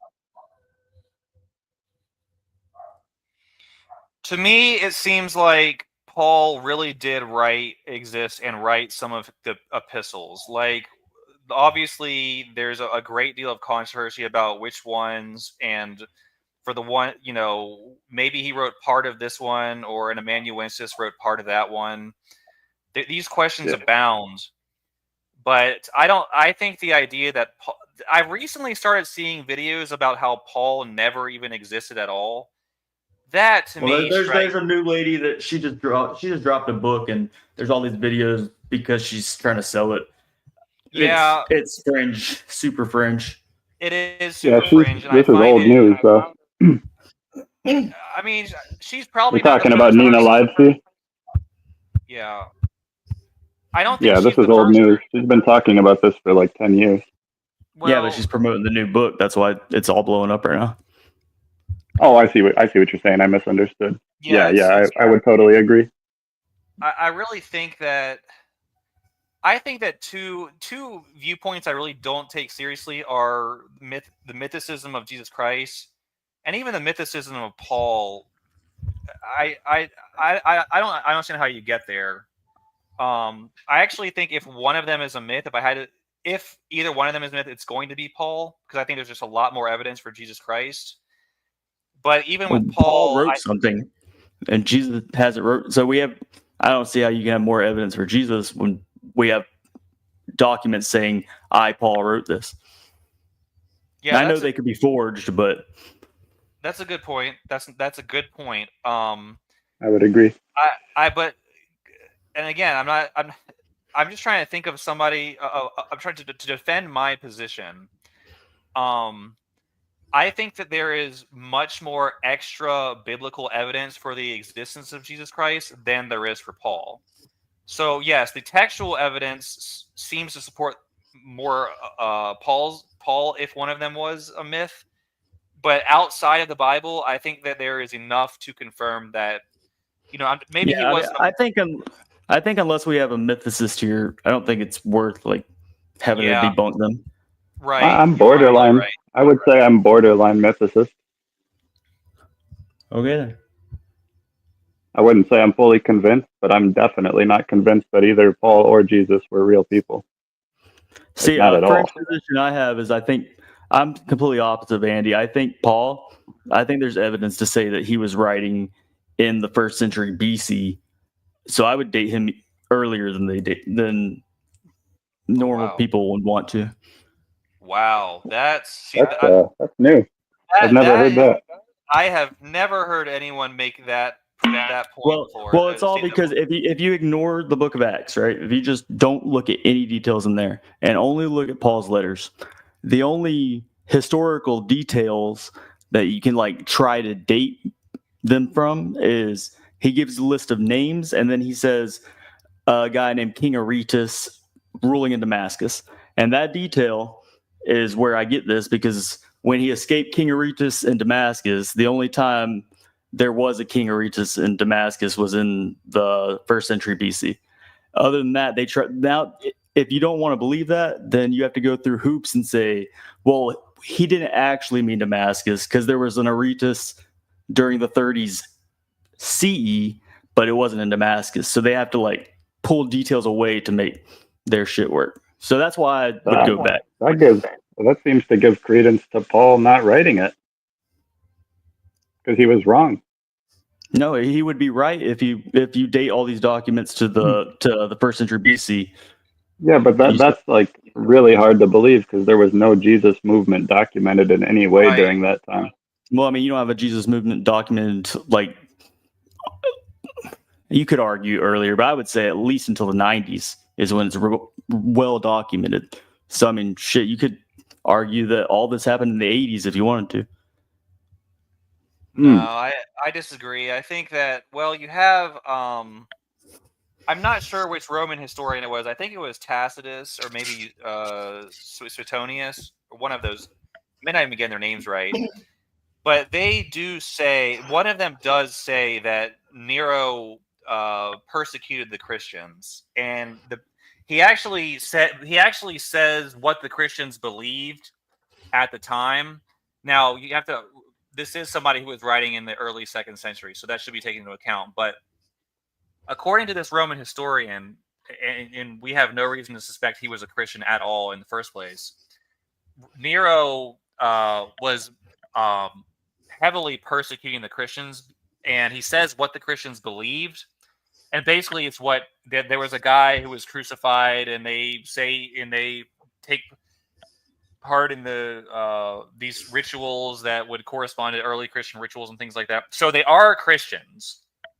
And Nero ruled in 66 AD. So the Christian movement was widespread enough that they were being blamed for societal problems by Nero in the mid 60s AD. So there is So it either blew up like extremely quick, or we're wrong about the dates and that it had longer to process than we think. I want to point out really quick that I believe who you're talking about is Tacitus, and if I'm not mistaken, and Tacitus actually because Nero blamed them for the Great Fire of Rome, the Christians. That's why the persecution happened. And when the Great Fire of Rome happened, Tacitus was 8 years old, living in France. You know what I mean? So, and by the time he wrote about it, it was like 4 decades after it happened, or 5 decades after it happened. So, not only was he not a witness to it, but he's writing about it like half a century after it happened. He probably just heard that from other people. Yeah, you're like that could have been what, like calling them Christians, for instance, that probably just evolved into that over the course of 50 years. I don't think Nero called them Christians. Oh yeah, well, the reason it's significant is because he describes the belief system. Maybe this would be worth me looking it up real fast and putting up exactly what Tacitus wrote. Hold on, actually, let me try to do that real fast, just so Tacitus. I know Tacitus was the earliest one that mentions them being Christians anyway, and it was in reference to the Great Fire of Rome. Well, But while we're waiting you to look that up, I would say there's a lot more evidence than just the Aretas thing I was just talking about. I'd have to gather it again, but I know that I've got the Dead Sea Scrolls over here, and there's one, I can't remember the name of it, where it looks just like the Christian movement. There's a guy they call the priest of holiness or something. I don't remember, like the way the Dead Sea Scroll describes him seems like Jesus. I'd have to let me pull my book out and I'll get the name of that one for you. Yeah, But that was in 1st century BC though. Let's take a second. This is Tacitus, and each person's gonna, draw whatever you can from what is written here. But this is significant. I think Andy's right. This is the earliest extra non-biblical reference to the Christian movement. And this is what he says. But all human efforts, all the lavish gifts of the Emperor Nero, and the propitiations of the gods did not banish the sinister belief that the conflagration burning of Rome in 64 AD was the result of an order given by Nero. Consequently, to get rid of the report, Nero fastened the guilt and inflicted the most exquisite tortures on a class hated for their abominations, called Christians by the populace. Christus, from whom the name had its origin, suffered the extreme penalty during the reign of Tiberius at the hands of one of the procurators, Pontius Pilate. And a most mischievous superstition, thus checked for the moment, again broke out not only in Judea, the first source of the evil, but even in Rome, where all things hideous and shameful from every part of the world find their center and become popular. Accordingly, an arrest was made of all Christians who pleaded guilty. Then, upon their information, an immense multitude was convicted, not so much of the crime of firing the city, as of hatred against mankind. Mockery of every sort was added to their deaths. Covered with the skins of beasts, they were torn by dogs and perished, or were nailed to crosses, or were doomed to the flames and burnt to serve as a nightly illumination when daylight had expired. So it's very clear. First of all, we see from this, Tacitus does not like the Christians. He's describing them in the worst possible terms as these ridiculous, superstitious, hideous beliefs, crazy people. And he also makes reference to the idea of things that Christians believe, such as that Christ paid the death penalty under Pontius Pilate. They were nailed to crosses, which is what happened to Christ. So this took place, according to a Roman historian, in 64 AD. So by this time, the Christians were already off and running by then. So that needs to be it's information to take into consideration. For sure. Yeah, I totally agree, but I don't think that requires a large movement for that to happen. Well, I think it would be large enough to have a name behind it. Like, to call them Christians makes them large enough that they had to title it. That's my point, though. I don't think that they were called Christians at the time. Like, Tacitus was hearing this information. He wasn't a witness, and he was hearing this. Like, he's writing about it half a century later. That's just what he's heard about it over the course of 100 years. Well, anyway, I don't have time right now because I can't remember where any of this is, but I know that I'm going to reread this. I'll come back to y'all. If y'all read the Damascus document in the Dead Sea Scrolls, along with there's a scroll of righteousness. It talks about the teacher of righteousness at Qumran during the 1st century, and that's who I'm saying. It looks like that's the Jesus movement to me. Really? Yeah. The 1st century, and if that's true, that makes me wonder if they modeled never the use Jesus anyone's name or anything, that. so it'd be like extremely hard to prove it. Yeah. See, I've actually looked. I know about Zadik, the teacher of righteousness, from the Dead Sea Scrolls.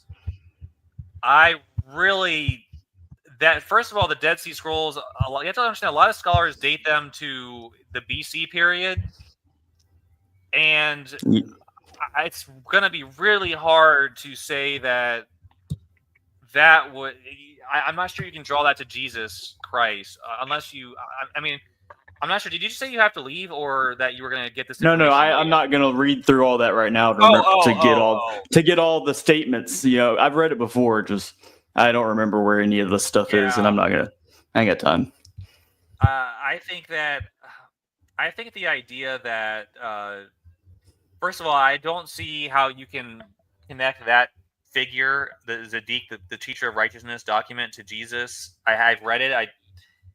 I heard people say it's a reference to James, the brother of Jesus, in some other instances, but even that, so that was why I originally, because there was a famous historian, I can't remember his name right now, but he wrote a book about the brother of Jesus, James.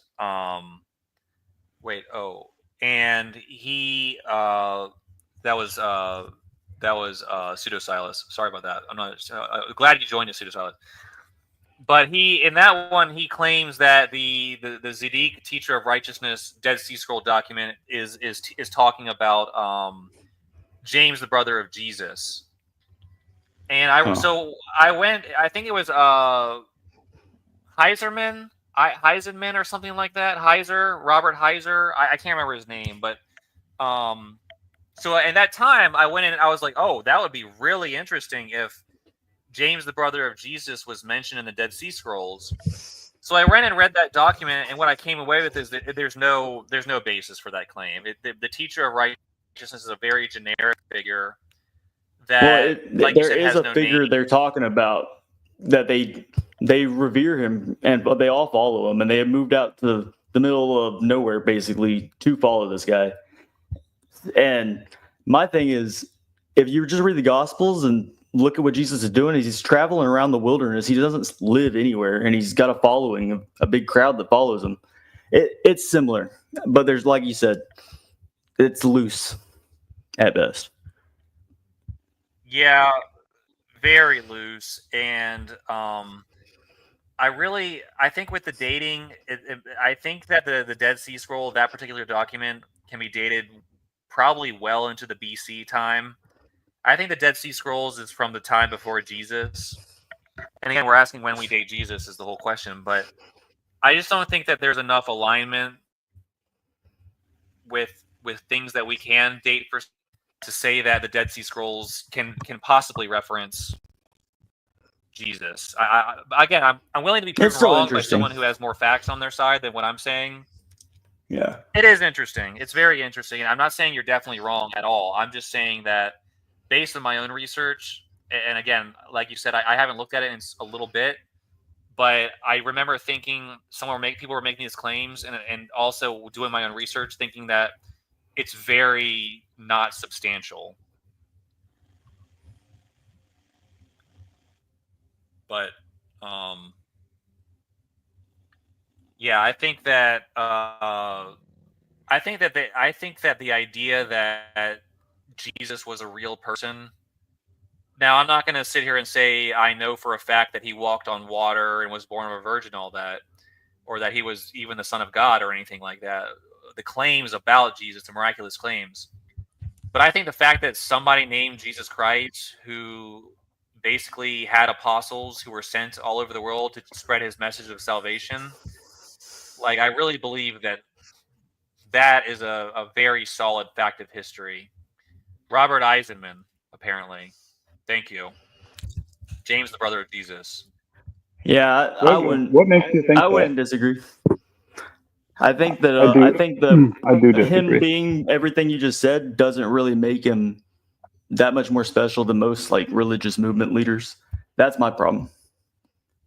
Well, yeah, if you look at what Jesus taught, he basically claimed to be someone who was a prophet, which obviously a skeptic is not going to believe. But he claimed to be the Messiah.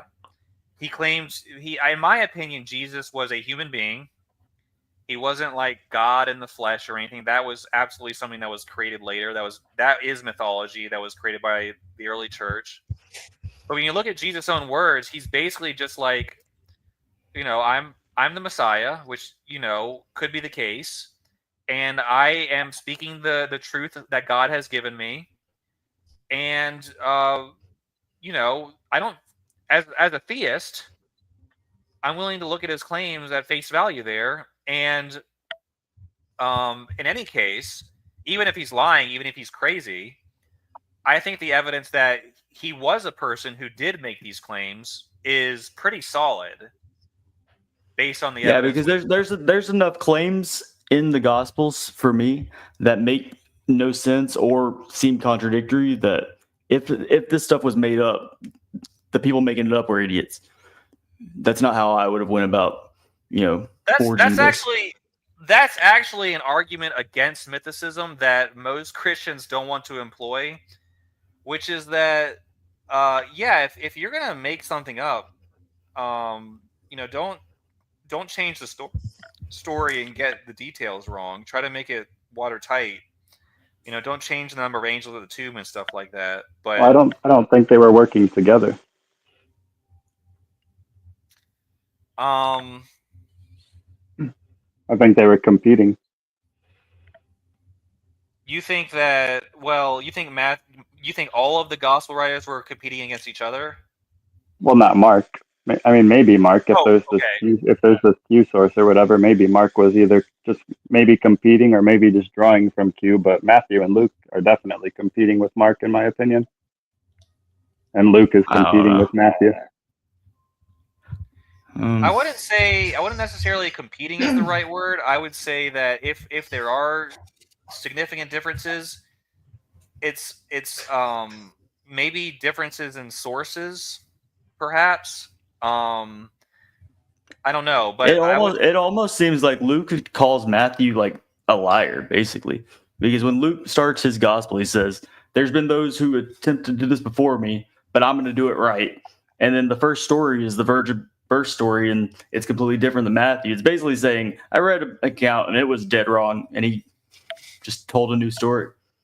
So I don't know. That's a view I've seen before.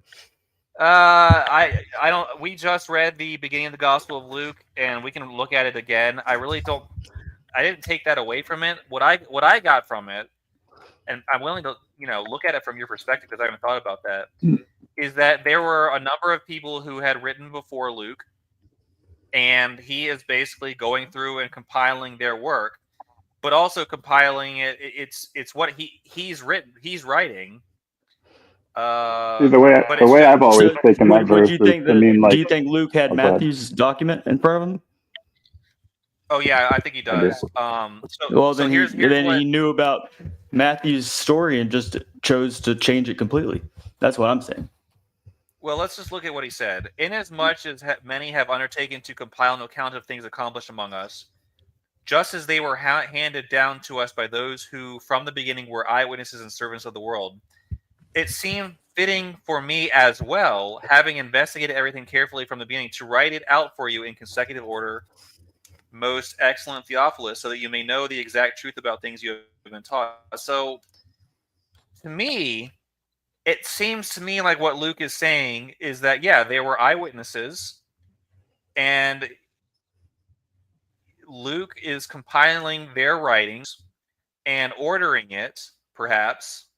I don't think Luke is saying that they were getting things wrong. I wouldn't have a problem. There needs to be a correction of the record. I wouldn't have a problem if Luke just reordered things, but the slaughter of the innocents by Herod is not in his gut. Like what's the word? He omitted it. Omitted it. Yeah, and he omitted it, and then also the flight to Egypt is omitted. What else?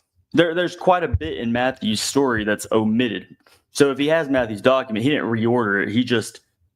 He's like, this doesn't work. It's wrong. That's how I view it. That's an interesting point. Is there someone else down there that I? Hold on one second. No, there isn't. Okay, good. Keeps not seeing that.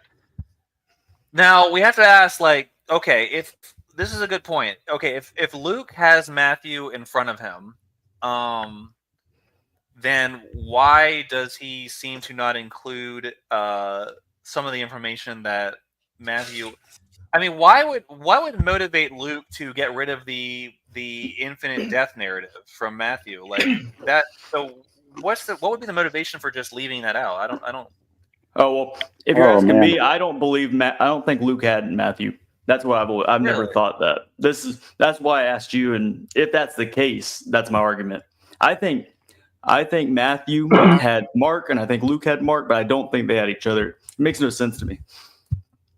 They caused too much confusion. Where if they had each other's stuff, then they caused a lot of confusion for no reason. So I think they had to have been separate. Yeah, from Dennis McDonald's perspective, just to give his take on it, he he makes. I don't know if this would fall into those categories because I don't know all of the parallels that he suggests, but he says that Luke changes a lot of Matthew because Matthew sticks to the Homeric elements, and Luke is trying to draw from. Because what he's claiming, obviously, is that the Gospels are drawing from Homer, at least Mark and Matthew are, and he's claiming that Luke. I don't know if you're familiar with Virgil. Me and A's philosophy have talked about it a little bit, but Luke and Acts seem to not copy Homer, but copy or draw from rather Virgil's copying of Homer, because Virgil's Aeneid is the first 6 books are copying Homer's Odyssey, and the last 6 books are copying the Iliad. It's like a tribute to Homer's writings, but he's using it to tell a foundational myth for Rome. And so Dennis MacDonald makes the argument that Mark and Matthew are sticking to the Homeric elements in their parallels of, the Jesus stories, and Luke wants to draw from Virgil and not Homer. And so some of these elements that are being removed from the parts of Mark and Matthew that Luke had taken, or maybe just Matthew, I'm not sure. He may have just taken from Matthew directly. I think he did actually. But the elements that he's removing from Matthew seem to be Homeric elements that he wants to take from the Virgil story instead. So if there's things that are in the Homeric elements, but if this is accurate, and they're not in the Virgil story, they get removed. So I don't know if these things even fall into that category, but that's a potential answer for that.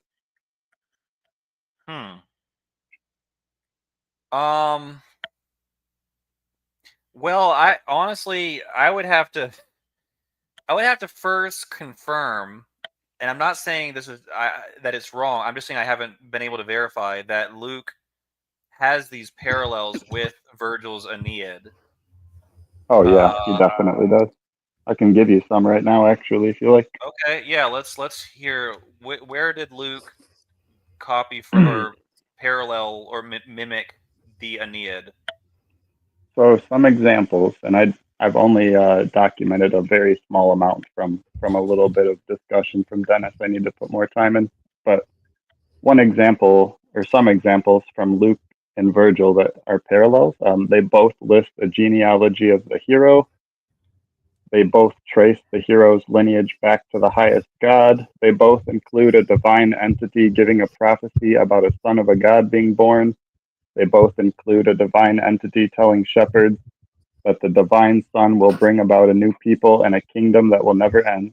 They both include a person that was visited by the divine entity being restricted from telling what the divine entity had said to them. They both include the shepherds initially being afraid and then being comforted by the divine entity. That's all I've written down so far, but there's many more that I've heard from him that I haven't written down. Okay. Well, in response to that, yeah, go ahead. Okay, go ahead, man. You go ahead. Go ahead. So, I read McDonald's work, and I don't think he's just wrong. I think he's on to some things. But as much as I hate inspiring philosophy, he was right where you can do this with anything. You can literally just ignore details of a story and start to line up stories that are really different as long as you ignore enough details of each. Yeah. So I totally disagree. I agree with IP about that. I think McDonald's doing a little bit of that. I think that if you were to take one of my more favorite examples is the Gerasene demoniac parallel that Dennis talks about between the Polyphemus story. Me and A's philosophy went back and forth about this for a while, actually, but I think that I forgot what I was going to say. What did you say? That Dennis MacDonald is basically if you do this enough, if you ignore enough of the specifics of what's being read, you can draw parallels between just about any story in history. Right. So I think that the parallels are just way too specific and way too numerous. for like if you were to try to do this with what what Mark seems to have done with the Polyphemus story with any other story in history, you would be unable to do it. So I think Dennis, to prove his work, would be a lot better off by counting how many details he removed and like showing how little he removed instead of showing how many parallels there are. Like if he shows like, yeah, we have all these parallels, but like I removed 100 details, like it no longer matters. Yeah, the really parallels. This is a common misunderstanding of what mimesis is and what's important about mimesis. The parallels are not the. Okay, I just wanted to make sure because you seem to, you know what I mean. I You seem to not understand mimesis, and I agree that McDonald's like I think mimesis is the thing. I just think that he's applying it too much. Like not every story has to have mimesis. You know what I mean? No, and there's some parallels that he draws where I'm just like that's like you're flat out wrong. Like I don't agree with everything Dennis says, but that's not what I'm getting at. What I'm saying is that the point of see this type of mimesis, this specific kind of mimesis is called syncretic mimesis, and which means that they're copying something, they're mimicking something, but they're also making a comparison. And God, I can't seem to remember what I was trying to say here. But the whole point of syncretic mimesis is not the parallels are not the point. Like the point of syncretic mimesis is the differences. That is the point. So when you perform mimesis, for example, with Virgil's Aeneid, we know without a doubt that Virgil's Aeneid is copying Homer. The first 6 books are dedicated to the Odyssey, and the last 6 books are dedicated to the Iliad. Yeah, that's an example of obvious mimesis. Like, yeah, the thing is that it's not a one-to-one copy either. It's just as different as the Mark story is to but the it's so Polyphemus much more story, obvious than the Gospels are to, you know what I'm saying? Like, right, but the differences are just as numerous in comparison to the parallels. That's my point. Like there are hundreds and hundreds and hundreds of differences in the Aeneid compared to the Homer story, and there's only a couple dozen parallels. Like it's the same thing, and that's how mimesis works across all cultures too. Like when the Jews performed mimesis of the Babylonian stories or the Greek stories, they did the same thing. There was tons of differences, but we know that they were copying from their stories. But still, the differences are more numerous. That's where I disagree with you. I don't think we know the differences. I think that it's just as likely that there was a generic story floating around all the cultures, and they all like recorded it in their own way. Too specific. It's way too specific. I don't think so. For it to have been just no. It's like the Epic of Gilgamesh, for example. The flood story, 100%, like the Noah's Ark story, for instance, that's not from an oral tradition. Like they wrote that under Babylonian captivity, and you can tell by the language that they're speaking of in the text, and you can tell by how exact almost the parallels are to the Epic of Gilgamesh, and how they're not like any other flood story in the area. The Greek flood story with Deucalion, or the Sumerian flood story, or Atrahasis, none of that is anywhere near similar to the Epic of Gilgamesh, and they were under Babylonian captivity. So, and like the language that they're speaking in matches the time period. I actually agree with Hidden Gnosis here that I think that what's going on there, even though some details may align, you have this weird situation where all these cultures have a guy surviving a giant flood. Okay, some of the details, some of them are more aligned with one another. But to me, I think that this speaks of the fact that there probably actually was an event like this, because they're all writing about it, and so they're probably. Why are we discounting the idea that there is actually some? Okay, was it literally exactly like it was written? Okay, we might have to give that up. Which is going to be a problem for some people, but the idea that these documents record something that actually happened in history seems to be supported by the idea that they're all saying this. So why are we discounting that? Well, they're not writing from the same time period, for one. So only one of them could have been a witness, which would have been the Sumerians. If the flood did happen, the Sumerians would have been the only people that were witnesses to it because they have the oldest document. Well, So everyone else Abraham is just some. Hold on, Hypnosis. Hold on. Well, Let no, Andy. Let Andy, give his he was reason, and from then you. Ur. Yeah, and Okay. that's true. Abraham, like in my opinion, the Garden of Eden is probably a mythologized retelling of Uruk. Like I think that when they're talking about the Garden of Eden, they're talking about Uruk or somewhere right next to the Persian Gulf where the rivers split off. Yeah, I I don't would fully agree with you disagree on with that. you, Andy. I just think that you're taking it to the point of you think that they have documents in front of them and they're using them. I think that Yeah, there's they a are. generic idea in the air and they're writing Yeah. down like separately. The thing is very that close like to all of the other flood so. stories, are like barely similar at all to the Jewish flood story, and the Epic of Gilgamesh is like the exact same thing. That's what I'm saying. Mm. Well, we don't have the Sumerian Epic of Gilgamesh. We only have the Babylonian one, which is There was much no Sumerian Epic of Gilgamesh. The Epic of Yeah, Gilgamesh. supposedly there What was. happened was the Sumerians. No, there wasn't. There was poems written about Gilgamesh from the Sumerians, and there were like little epics and poems that had nothing to do with the flood story. And then later on, So the there was epics Akkadians. about Gilgamesh in Sumerian. Correct. Yeah, the Sumerians were the first So people to write about. I'm not wrong. There was an Epic of Gilgamesh. You just don't want to title it, but I get what you're saying. What we refer to as like it didn't even contain a flood story. That's what I'm saying. Like it was a complete. It's not even related to what we have. Like the Epic of Gilgamesh is not an adapted version of these Sumerian epics about Gilgamesh. They just happen to be epics. They're nothing alike. They don't tell the same story. It's just like, it's just talking about him being a king. They're alike. Anyway, go ahead. Yeah. My point is that like they don't contain the flood story. The flood story was created. Well, there's a different Sumerian flood story, and the Akkadians were the ones that adapted that flood story and the stories about Gilgamesh together. And then the Babylonians created the final form that we have today, which is the Epic of Gilgamesh that includes the whole flood narrative.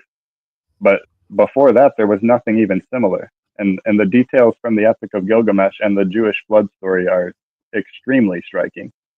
I wanna say Preterist sounded like he wanted to say something. Did you have a point, Preterist? Yeah. I'm sorry.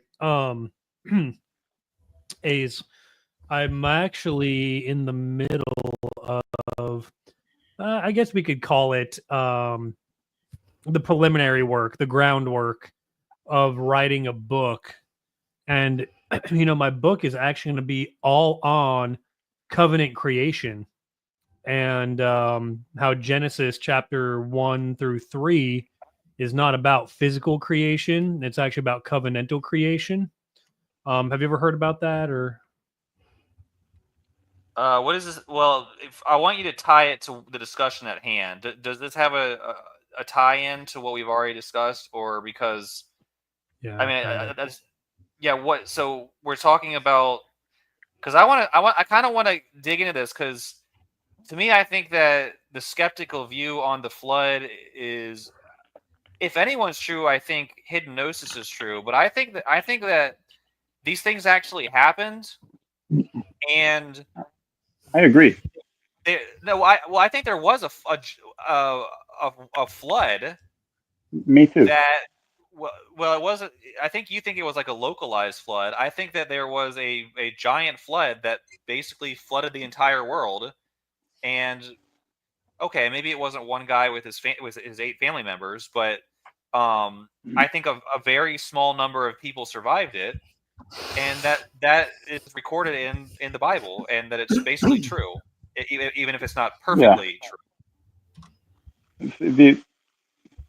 The reason that troubles me is because the flood story originates from the Sumerians, 1,300 years before the Bible was even authored.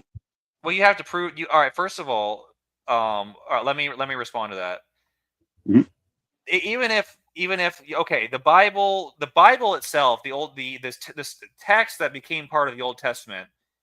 Okay, they might have been written much later than the Sumerian / Babylonian narrative. Okay, but that could be that there was oral tradition within the Jewish peoples going back way beyond what was written before. So what do you think about that? Well, I think that oral tradition staying the same for 1,300 years is just it's not going to happen. Maybe that's why there are slight. All right, let me throw this at you, Andy.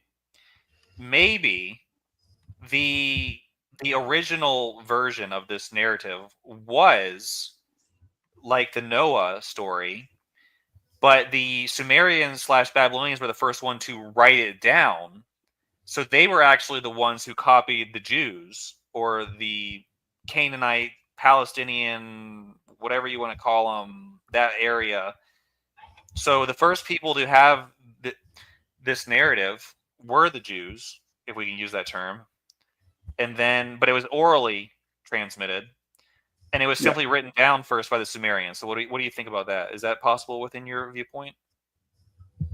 Well, I mean, because the Sumerian flood story, the original flood story, not the Epic of Gilgamesh, but just the original flood story, is almost nothing like with the story in the Bible. So, Okay. Andy, I'm getting from you that basically you trust every other culture in the ancient world over the Jews. Like, what do you mean? You're willing to give the Akkadians like your trust, and the Babylonians, they all recorded this, but you're not willing to give that to the Bible at all. No, that's not at all what I think. Giving it any edge this whole That's not what I think. Yeah, that's not what I think, though. Right. Okay. Because he can't know anything, right? Like there's no proof that there ever was a flood narrative, right, Andy? Well, but there's a flood narrative. We have a flood narrative. We know there's a narrative. How do you know there's a flood narrative? Because it's documented. We have copies of it. All right, wait. We have it written down. Every time truth comes in here, he's gonna hit him with the brain of that. Right, yeah. Right. Andy, I'm trying to be nice, but I'm trying to show you the ridiculousness of your worldview. So I'm going to continue to do what's it. ridiculous? Yeah, what's ridiculous? Help me Well, realize. You are not qualified to speak about anything. You should never come on this channel again because you're bringing up, well, the Bible account from the Academians, but that it doesn't exist. In your worldview, it doesn't exist. None of it exists. Do you understand? Which I'm not completely against the stuff you've been saying, Andy. I'm just saying that, like, you don't think the Bible has any historical, like, all them other cultures stuff is above the Bible for you. It seems obvious. You're misrepresenting the way that I think. I don't think that the Sumerians are telling some true story, or the Epic of Gilgamesh is telling some true story. But it's more I don't true think than that the either. Bible story, though, right? It's older. It's more original.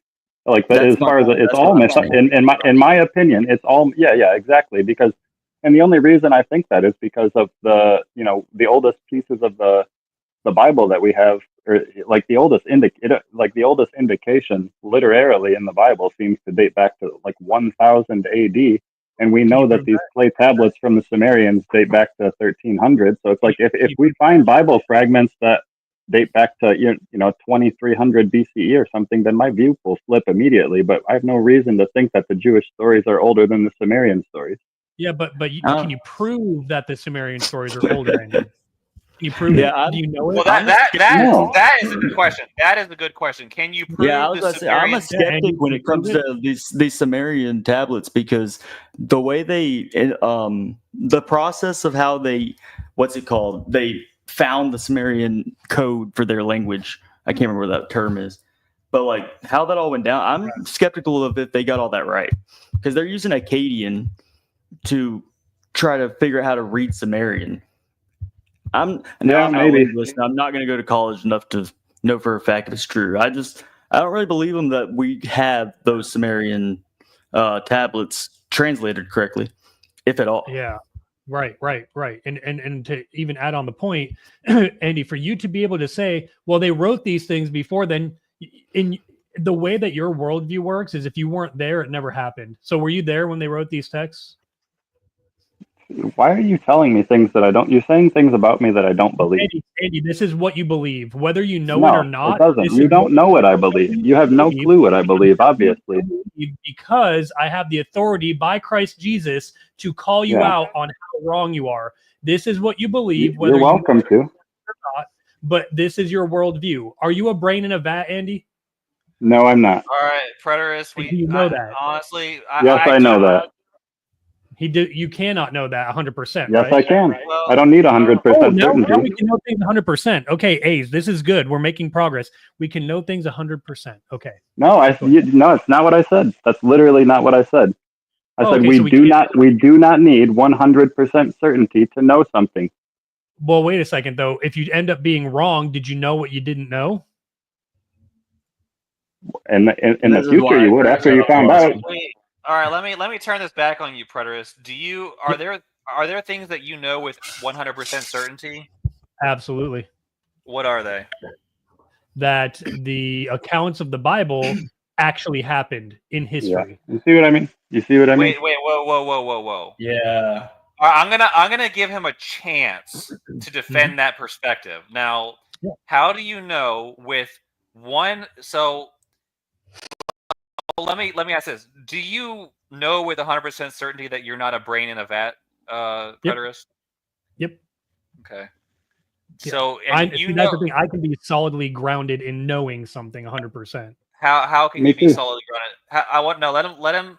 How can you be solidly grounded in knowing something with complete certainty? Explain this to me. Because we have experience and perception. So Yeah, what I if you're can crazy? say, Ooh, What if you're this crazy? is fun. yeah, that's fine. Even if I'm crazy, I'm experiencing and perceiving the reality. How do you know that's not part of the simulation? How do you know all of that experience isn't part of the Because I simulation? don't adhere to your worldview. If I adhered to your worldview, then yes, I would have to. Adherence doesn't change reality, though. If there really is a simulation and you're in it, and the experiences that you're having are being generated, your you wouldn't adherence know. to your worldview doesn't change the reality, right? Wait, That Preterist. history- Exactly. Wait, I asked you how you know you're not a brain in a vat, and you said experiences. But Mhm. Andy's right. These could be programmed in the matrix as part of your experience. So your experience can't prove anything to you, because what if it's a very lucid dream and you're going to wake up in a few minutes? So you really can't know that you're not just a brain floating around in space. Well, right. So that's then playing into the philosophical argumentation of it, right? Which I reject. I reject the philosophical argumentation of it, and I say, okay, we are here. We are I can't speak Me for anybody too. else. So do I, dude. So do I. According to your worldview, What's that you cannot. philosopher? He said, "I am because I think," or something like that. Yeah, It's like, What I think therefore I Descartes. am. yeah, Descartes. Descartes, yeah. Yeah. Wait, Yeah, That's what it sounds you- like. Truth is talking about. Well, So and not only that, but just if I say, gave in to Andy's worldview and I said, well, you're right, we can't know things 100%. Then yes, it's a slippery slope to me having to say, well, I don't know, I'm not a brain in a vat. But if I'm coming, it is a slippery slope. You're right. Engaging with reality as it really is a slippery slope. But if I take my worldview, okay, so my worldview is that we can know things 100% for certain. You can philosophize all day about, well, you could be a crazy person. You could wake up from the dream. You could this, you could that. That's all hypothetics. I'm working in the perception and the experience of which we are having. So that allows me, though, to go, but even if this is all just a simulation and a dream, within the confines of that, because of my perception of reality, I can now go back to the historical text and the historical data to say, hey, look, the things that history talks about actually happened as far as for what we can perceive as happening. So when I asked you, did Greece invade Carthage? You have to say, I don't know, because you weren't there. Right. Well, no, you're misrepresenting what I mean by I don't know. I mean, I've never read about that, or if I did, I don't remember. If I read somewhere in a document that says that Greece invaded Carthage, and I have no reason to doubt that, then I would say yes, Greece invaded Carthage. I wouldn't say I don't know. I think it's all about your standard of what you think truth. Like how much evidence do you need before you know something? That's going to be subjective. I think your 100% is crazy. Yeah, I agree. Predators, let me ask you this. Well, hold on. I just want to talk about in Carthage real quick. So there is historical data, right? Historical documents that show that Greece invaded Carthage. Okay. They went into this part of Africa, as they called it, and you can read all about it, right? It's like there. Now, my question to you is this: how many copies of the events of the Carthage War do you think exist? I don't know. I couldn't tell you. So when you look into it, there's only a handful of documentation that would give credence to this event happening, right? But history shows that it happened because there was wars fought. There's people that have dedicated their whole lives to being historians that followed like the Grecian Empire, the Roman Empire, et cetera, et cetera. The thing is that we have over 10,000 manuscripts of the New Testament. Yeah, I couldn't care less of this argument. So, like, I've been trying to understand your truth, and I think that, like, I agree with a lot of what you're saying. This manuscript argument is BS because if you go you can Google it right now. If you go to the manuscripts and look at the ones from 500 CE and prior, we only have like less than 100. All these manuscripts you're talking about come from way later, so they're not actually as close to Jesus as y'all want to make them out to be. They're all manuscripts about earlier manuscripts. But I am also saying that we also have the Septuagint, which is verified to be from the 5th century BC or 4th century BC. That is attesting to these events that are transpiring in the New Testament documents. And on top of that, I would also like to add that only about 10%, maybe some say a little bit more, some say a little bit less, of the early quote unquote church father documents have been translated. Most of them are just untranslated from Greek. Well, to your point about the Septuagint, to my understanding, last time I looked, our earliest manuscript of the Septuagint is from like 800 CE. But so no, I don't think we have a full Septuagint from anywhere close to when they say it was written. Now, I'm not saying it wasn't written back there. I'm just saying when you talk about knowing it, 100% stretching it. I mean, I would just say again, that's my world perception, right? Like if there is people corroborating together to say, hey, people died. Like, let's just talk about war. Okay. There's people living somewhere and then they died. To me, that's kind of a big deal. So like, I'm not just gonna be like, nah, dude, that never happened. Now you're just like denying that people suffer. Well, would you admit that history is written by the winners? I mean, I would say not in the exact way that you're probably thinking, but I do think that everybody puts their own spin on whatever they're writing. So let's imagine Germany won World War II. I doubt they would have recorded the concentration camps the same way America recorded them in our history books. So, well, I wouldn't say I'm a Holocaust denier, but I do not believe those numbers. Something like that, right? There's a million other examples I could have used. I'm just saying that, like, we know certain things because certain people won, where if the other side won, we probably wouldn't have a clue about it. Yeah, I mean, and that's when it gets back to the whole, what is preterist? Sorry, go ahead. Do you know with 100% certainty that Noah got into an ark with his family and survived the flood and got off of it? Yeah, as the Bible recorded. Yes.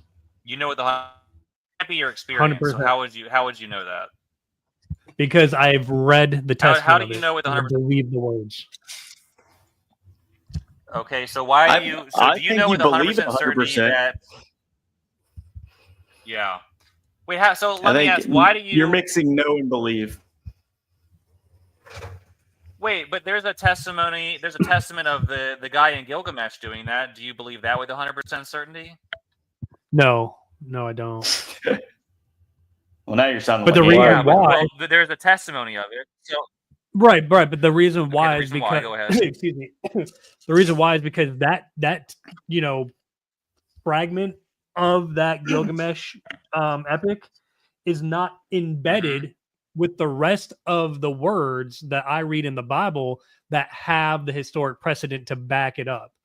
right? So if I were to read the Epic of Gilgamesh and it were to talk to me about the Assyrians and to talk to me about, Daniel getting the vision of the four kingdoms, and then I'm like, you know what I mean? Like that's a different a different story. Then I would probably have to be like, well, we got something here. Let me ask, why do you feel like reading a testimony of something that happened thousands of years ago is tantamount to having absolute certainty that it actually happened that way? So try to justify that. Well, because otherwise you need to not. Okay, well let me put it like this. Okay, Jesus Christ says that he is the truth, right? Like, do you agree with that? Yeah, he made that statement. Yeah, he did make that. Let's say he made that statement. What does that prove? Okay. I mean, Muhammad probably said that. Like a bunch of people probably said that. But okay, Jesus said it too. So what are we gonna do? What are we gonna do? Right. So we take that, and we have to now let's work backwards from it, right? Do you believe that Christ Jesus is the Word of God? What does that mean? What is defined Word of God? According to how Revelation, describes him. No, I don't believe the book of Revelation can tell us anything for certain. It's all a bunch of dream symbolism and metaphors, figurative language. So yeah. So that's the part of the problem. Your epistemology is, and I don't say this to insult you. It's kind of shoddy. Like you're presupposing the truth of things without, and just my assessment of without sufficient justification. So I'm asking you. You read in the Bible that Noah got in the ark with his family and survived the flood. Okay, that's not. You can believe that all you want, and there may be good reasons to believe that, but just reading it isn't the same as knowing it with 100% certainty. Okay, I'm trying to get. Hey guys, are y'all getting a lot of noise in y'all's headphones, or just me? I think just be you. Well, I think it might be just for you. Actually, I think it's just you. Yeah. But I will say there's a little bit of noise coming from your setup, whatever it is. Everyone else is kind of silent when they're not talking. You kind of have like a little like beat or something going on. I don't know what it is. It's some sort of interference or. So let's. Preterist. I think this is something you're going to have to do. I think you're going to have to abandon your what I see as delusion of absolute certainty of things, and just admit that you believe them, but you don't really know if they happen. So I wouldn't do that though. I couldn't do that because then you're right. What I do is I now open up to being a Gnostic, because then I'm going back to there's things that we don't know. But like for example, that's what again, I would like it comes. Yeah, so like it comes down to psyche. Yeah. Wait, so are there things you believe but you don't know if they're true? No, I can't believe it if I don't know that it's true. Really? Yeah. Huh. So I would say believing something is contrary to knowing it's true, because if you believe we can hypothecate. No, right? I think. Well, I wouldn't say that. I would say you can believe a lot of things without knowing if they're true. Okay. Let me give an example real quick. Okay. Yeah, so in my worldview, I think that we are going to be taken off of a fiat system of currency, and we're going to be put onto a digitized system of currency, where we are going to be tracked and monitored, and your wealth and your assets will be tokenized, and we'll be made economic slaves, where we'll be incentivized to spend any bit of wealth that we have, and we'll be taxed into oblivion. Right? Okay. That right. Now I in my brain when I say that, is it something I think will happen? Yes. But do I believe it? No, because I don't know it, because it hasn't happened yet, but I can hypothesize on it. And can I have conviction in my hypothesis? Yes, but I cannot say for certain I believe this will happen. That's honestly how I view when we're making I define believe differently than you, I guess. I would just define believe as being convinced. Yeah. Yeah, so that's how I said like conviction. I mean, does convincing and conviction run hand in hand? I don't know. But that's just the way that I'm like, okay, there's a conviction in me that says this is what the future of money will be, but I cannot say 100%, right? I believe that. I can't say yes, this is something I believe will Wait, happen let me ask Yeah. you because it something. hasn't. So a lot of people believe a lot of different things. Do you think that everyone defines belief the way you do, which is basically that belief equals no to know Well, something? so like when you're little, you believe in the tooth fairy? No, but you've been told something and you hypothecate that yes, this is true, the truth fairy exists. Then you grow up and find out the truth fairy didn't exist. Did you lose belief in the truth fairy or did you just find the truth? Yeah, you could argue that you never truly knew for sure that the tooth fairy was real, even though you believed it. Yeah, Like well, I I mean, had doubts. I had doubts. Like when I was a kid, if you said is the tooth fairy real, I would have said yes, and that would have been because I believed, because my parents told me, and I trust my parents. But I also had doubts that they were telling the truth because of how fantastic the claim was. right, yeah. So like that's I think where the Hey guys, I'm dichotomy back. comes. Is this better? Yeah, I Yeah. think that you sound a little better. You do. Okay. Yeah. Wait, this is exactly the kind of thing that I talk about a lot on my channel. Is people claiming to know things without sufficient justification, and I see that's exactly Oh, what yeah. you're doing. Yeah, I see that's exactly what you're doing, and Mhm. I'm trying to figure out like the psychology of why why don't you admit I get it. to I get it. why don't why don't you admit that you have beliefs, but you might be wrong about whether they're so would you admit that you could be wrong about the things that you believe? Let's put it that way. Well, that's a really good question. I take it back to the entomology. I don't even think the word believe exists in the Bible. The word Okay. believe in the Bible is pistis, which is a derivative of pistuo, which is faith. And it's Mhm. all the word pistis does is it turns the noun into a verb. So I believe that the correct term would be faithing. But anyway, that's probably just me.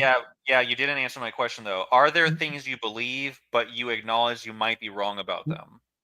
No, that there are only things that I have conviction in that I could be wrong about. Okay. We So just have you're different definitions of the same. right. We think the same thing, and we have different definitions. Is the only thing Okay. going on here. Right. This is another problem with you, Telos, is you don't use language like anybody else. So it's impossible to have a conversation with you because your This definitions is of what I real. was trying to tell you earlier too. Like me and you agree on reality. You just are Yeah, pretending that you know with 100% certainty when you and me and A's and everyone else knows that you don't know with 100% Yeah, it Right. sounds certainty. to You me can't know like you're anything. good with like being in a delusion that you know is a delusion, but like you have to tell yourself you think this way, even though you're cool with not yeah. thinking that way. So And then right, so also that hold would on, be your perception of preterist. it. Yeah, that I'm delusional. This is what you do with the Bible. You take the clear meaning of the words, you Mhm. completely redefine it according to your own way of thinking, which may or may not have Mhm. anything to do with reality around us. And you say this is what it means, and it's everyone's looking at you and like, well, actually, the words say the exact opposite of what you're subscribing. Like, well, yeah, but if you define it according to what I believe, then it all makes sense. It's like, well, why should we care how you define it? I want to define it Well, according to a yeah, greater system that's beyond your own fair. mind. I do think that that's a very fair argument, but I'm coming at it strictly from a grammatical or linguistic viewpoint. Pistuo is a verb, and it's a verb of the noun pistis. So, like, let's look at this from a logical standpoint. If faith is a thing, right? Belief is a noun, right? It's a person, place, or thing. How can one then be taking belief that person, place, or thing and then verbizing it or making it active? That's what I'm saying. So when you use the word, well, do you believe? I think that it's a more modernization of the word that really should be, are you convicted in something? That's just my well, personal opinion, and yeah, we have a that's we have a yeah. we have a word for that in English. It's called believe. Believe means you are convinced that something is true, and Right, that's what we're right. talking about. So if But you use the definitions that everyone else use, that would make it for a much more beneficial and fruitful conversation. So you need to. I can't go outside the bounds of how the Old Testament is written. I didn't write the Old Testament. I just have to adhere to the words that are on the page that I'm saying I believe. Well, We're not Right. talking about the pistos biblical is a definition, Greek though. word, and you're talking about the Old Testament. New Testament. Yeah. Okay, well, you said I'm like none of that's in Greek. Maybe Daniel. Anyway, go Well, ahead. the New Testament's not in Greek, or the Old No, Testament. that you said the Old Testament. You misspoke. Well, the earliest copies of the Old Testament that we have are the Septuagint, so it's still in Greek. That's disputed. we don't have those copies. Well, Yeah, I guess That's I a guess what I lot was of trying to tell you scholars, earlier. a lot of scholars think that the Dead Sea Scrolls are older. Yeah, I would agree. Actually, but the Masoretic texts are not. Dead Sea Scrolls So probably wait a predate. minute. The Wait a Masoretic minute. texts are from the medieval period. All right, let's try and get this straight. So you think the Israelites wrote originally in Greek? No, absolutely not. I know that they wrote in Okay. Hebrew. Yeah. Okay, so the You just oldest think that the writing. Septuagint's the oldest version of the text we got. Right. Correct. Like And I have I'm to. telling I you that have our to. manuscript of it is from way later. Like you might be right that like that Septuagint was written early, but we don't Yeah. have any of the early stuff. Like for example, I can say, and we can look it up, but I've researched into it. The two oldest fragments of the Bible known to mankind are the Paleo Hebrew of Deuteronomy 32 and Judges 5, which is the Song of Moses, and Judges 5 is the Song of Deborah. I think like that's like they've done multiple tests on it, and that is like verified as the oldest text that possibly exists on planet Earth right now that we know of the Old Testament, quote unquote. I could be wrong, but Yeah, Predators, I'm let me, looking it up right now. Predators, let me Yeah, no, ask I you It's been a long agree. time He's since I've right. actually looked into this. He's Do right. The you- Song of Deborah is widely considered to be the oldest part of the Bible. Do you And I think And the that want to Song know of what the Moses. manuscript is though. Like I don't care what they think the oldest was. I want what manuscript do we have? Is that's a Well, hard it's from that is a hard Judges. pair. You know what I'm saying? It's Need from hard Judges. evidence No, that is way over this. Well, Deborah is probably that old. Predators? Let me ask you this: yes, sir. Do you have doubts that what you believe about the Bible? Is there an acknowledgement that what you believe about the Bible could be wrong, and not as in it's not true? In my worldview, no, it's impossible. It's impossible for you to be wrong about what you believe about the Bible. Correct. All right, what convinces you so strongly? Yeah, so is that true of all people, or is it just true of you? I can only speak for myself. Yeah. Well, hold on. So no one else can make that. Do you think it's theoretically possible that anyone else can make that claim? Yeah, of course. Do you think that? Well, okay. So I mean, and actually be a sound thing to say, like it'd be rational and logical for Do you think another truth person is to say that. subjective to whoever's Yeah. talking about it? No, I think that Christ is the truth, and the words that we're reading in the Bible are Christ. So that's why.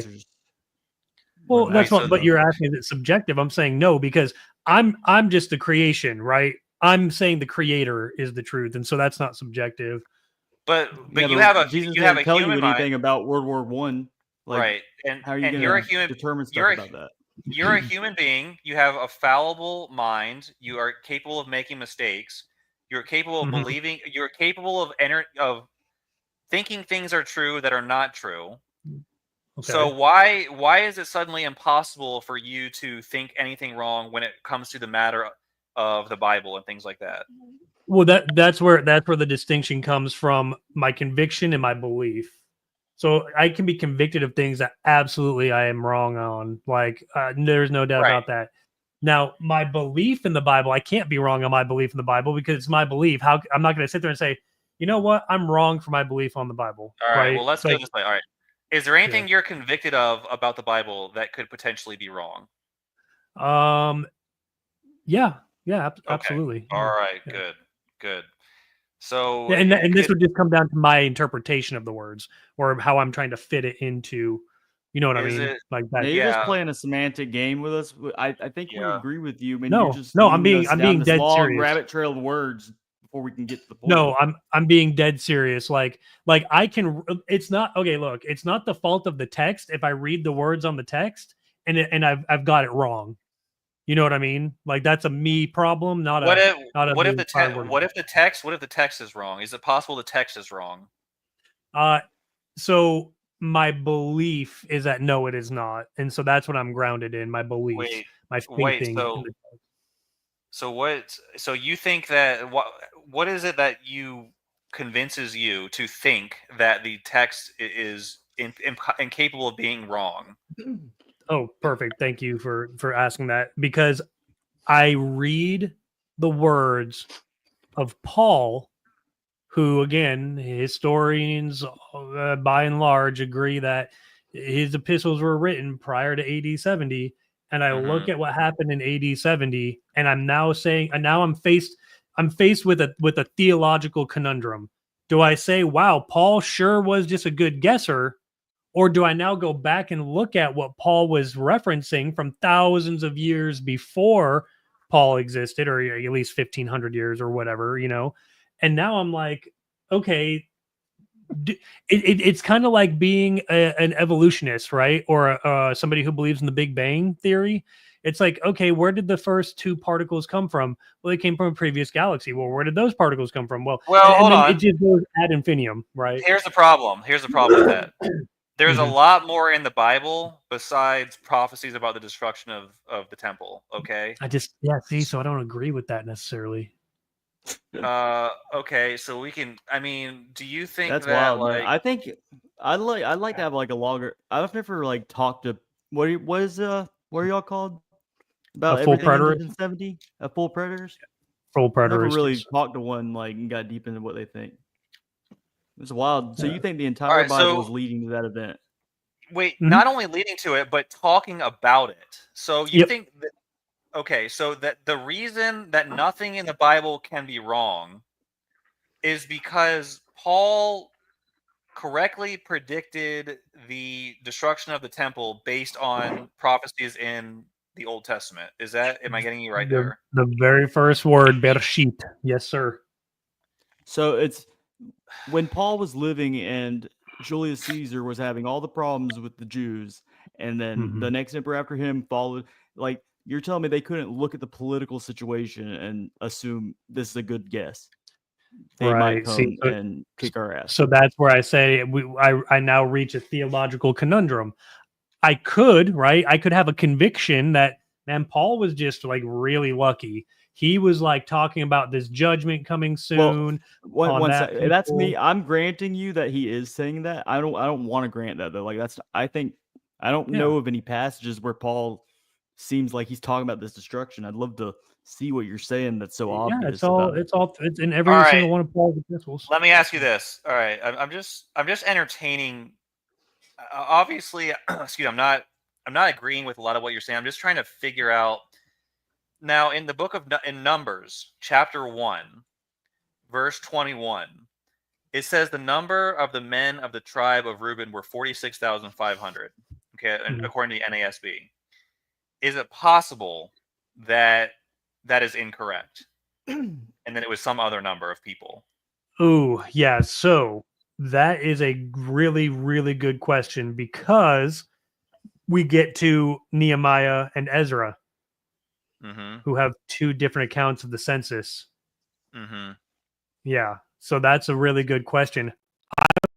I'm Well, going to say when it comes to numbers, I I my belief is that that is an accurate recording of the men at the very least. I don't think really children and women were by and Yeah, it large says counted in the census. Go ahead. yes, it says the number of men of the tribe of Reuben were 46,500. But I'm not what I'm saying is, regardless of what anything else in the Bible says, is it possible that that number was just incorrectly recorded and it was like 47,000 or something else? No. It's not possible. Why not? No. Why is it Again, not possible? because my belief being rooted in the words on the page, how could it be possible? It's consensus. Why It's does a census. the truth of what's said in the Bible has nothing to do with what you believe. It has to do with whether it's true or not. So whether what you believe is in no way impacts the truth value of the statement in the book of Numbers. Okay, that's what you need to understand. So whether something is true or not has nothing to do with what preterist thinks. It's true regardless of your opinion or conviction or belief or anything. So you have to say this number could be incorrect, right? Yeah, so that's where we just have a disagreement, because if it's incorrect, then we throw the whole thing out. You know what I mean? Okay. Like fine. Let's say that's true. It's not true. This is where this is coming from. The slippery slope is what's causing you to not engage with reality as it really is. You're afraid of the slippery slope, and so you're afraid to acknowledge that some of the Bible isn't true. I'm aware. I'm very well aware of what the agnostic, philosophical conundrum is, because yes, you're right. The moment that you say, "Well, yeah, this could happen," then it's over. Like, it's absolutely over. There's nothing anybody can do. Why? It's not over, man. It's not over. You can still have the Bible was written by humans. Like, people get shit wrong. Just because some stuff is wrong in the Bible doesn't mean that the divine claims are all still, like, it can have very significant things be right. All of the things that matter, and some little minuscule bullshit claims be wrong. That doesn't take away from God or Jesus. Right. Yeah, so hidden gnosis. This is the slippery slope I'm talking about. Now we go from, well, the Bible is the inspired word of God, to, well, the Bible was written by men, and then it's like, well, it's actually a fairy tale, and then like it's just a cascade of just, to me, my personal belief. Now we're talking about belief, not conviction. Is that kind of thinking just leads to nothing? It's pointless. Okay. Personally. Let's say you're correct. If one minor detail in the Bible is wrong, then we have to throw out the entire thing. I don't agree. Chuck it out. Okay, let's just say we have to do that. That still means that that still doesn't prove that what the Bible is saying is right on every point. You still have to justify why it's impossible that this number could be wrong.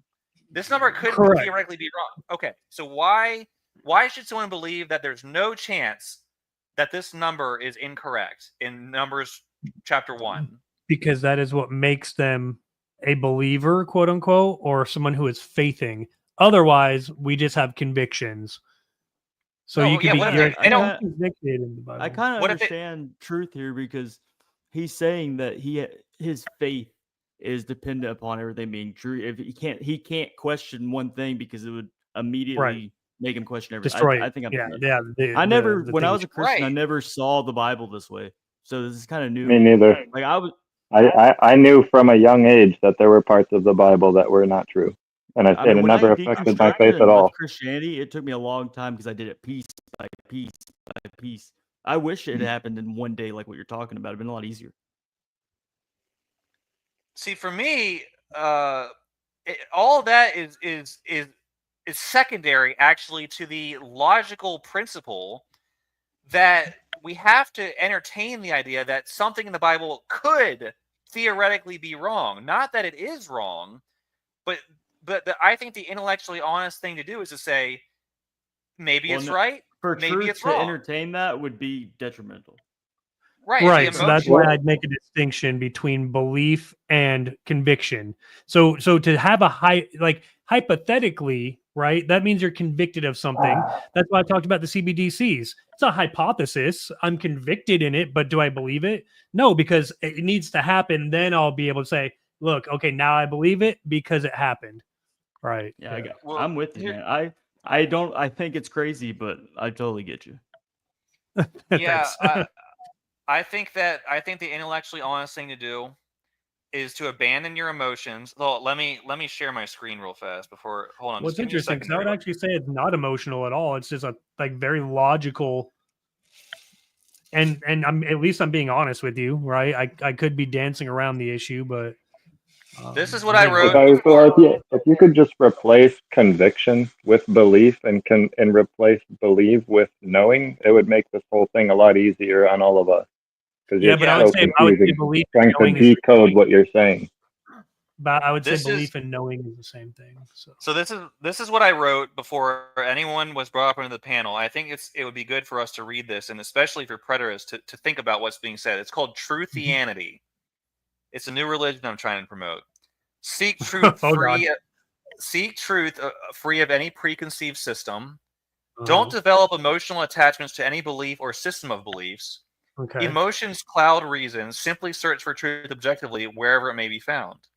So right here, you have a preconceived, presupposed Yeah. system, Yep. and you base the thoughts that you think are true must be filtered through that Through that preconceived system. Oh yeah. So what you are doing is you are blinding yourself to true thoughts and having your thoughts align with actual truth. Because okay. yes. So you come at the Bible with the presupposition that it must in all its points be true, when that is not necessarily and definitely not logically justified. I mean, so when we talk about it being logically justified, I guess I have a hard time understanding how it could not be logically justified if it's the least emotional approach. Well, imagine a Muslim taking the same approach to the Quran that you do to the Bible. It can't possibly be wrong at any point. Otherwise, what? Okay, we have to throw it out. All right, throw it out then, because it's wrong here, and there. Right. Yeah.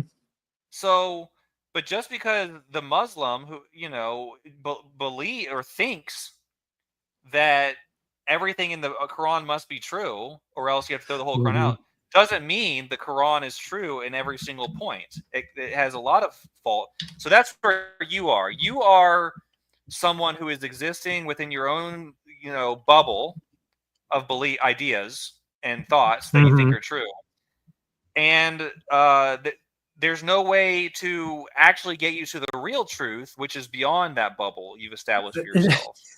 But it's interesting, Ace, because you're now we're getting to conviction, because you're convicted of there being a different truth, right? Like you're looking at my truth and saying, no, man, it's not up to snuff. It's got some scratches and kind of smells a little funny. We gotta throw that out and get a new one. Maybe, all right, I think you might be right. So let's come at it this way. According to you, please define truth and what is true. Christ Jesus. Okay. Please elaborate. So excuse me. There is only Let me ask you this. Yeah, Is 2 plus 2 equals 4 a true statement? I mean, yeah, according to math. All right. So that has nothing to do with Jesus Christ, right? So truth isn't summed up in Christ Jesus. It's summed up in a whole lot of... Yeah, but technically that's still a theorem. You know what I mean? Like, is it true or not? Is it all true or math not? is a theorem, but all signs point to 2 plus 2 is 4, right? Like, I would agree with you. Yeah. Okay.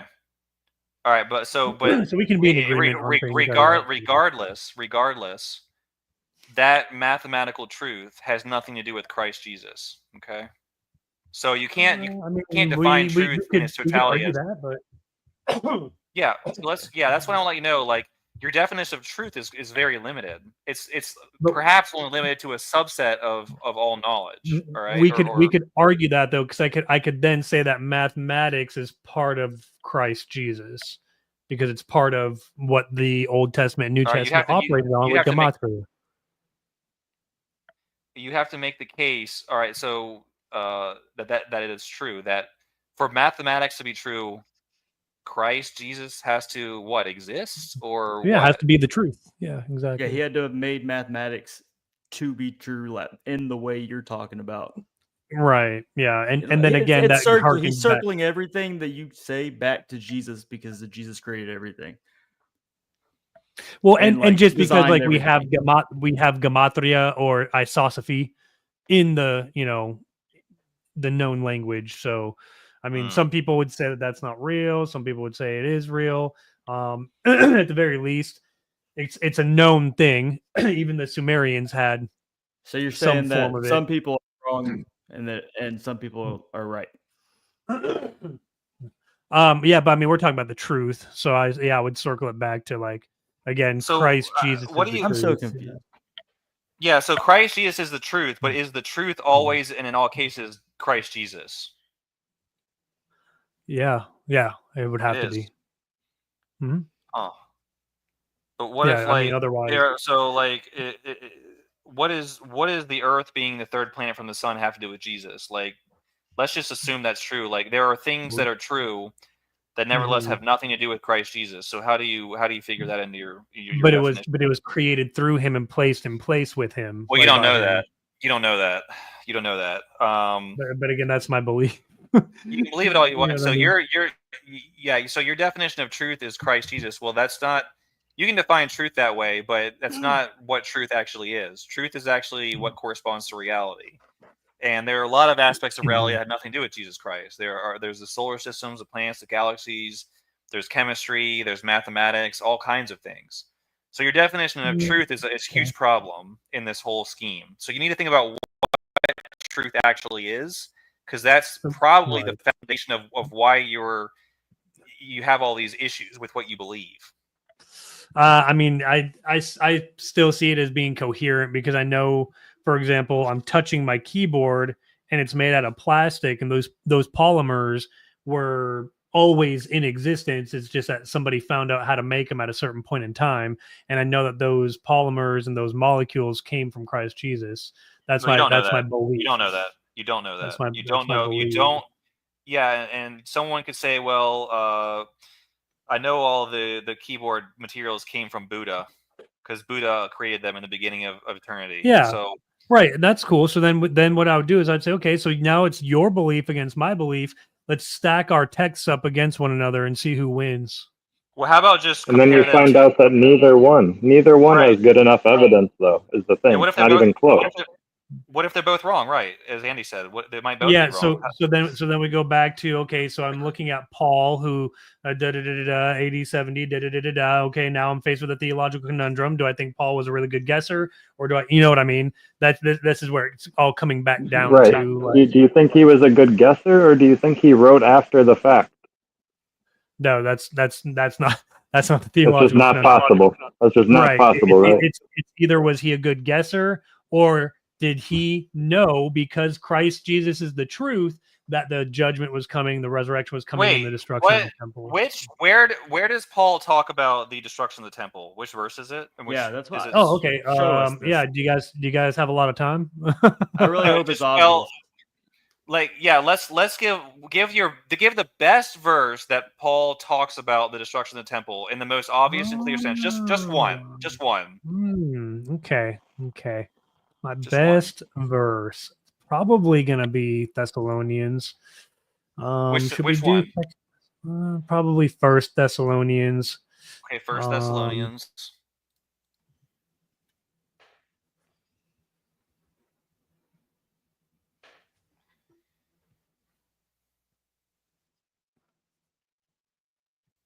We're gonna go chapter 2. Man, the computer's If that's slow. okay.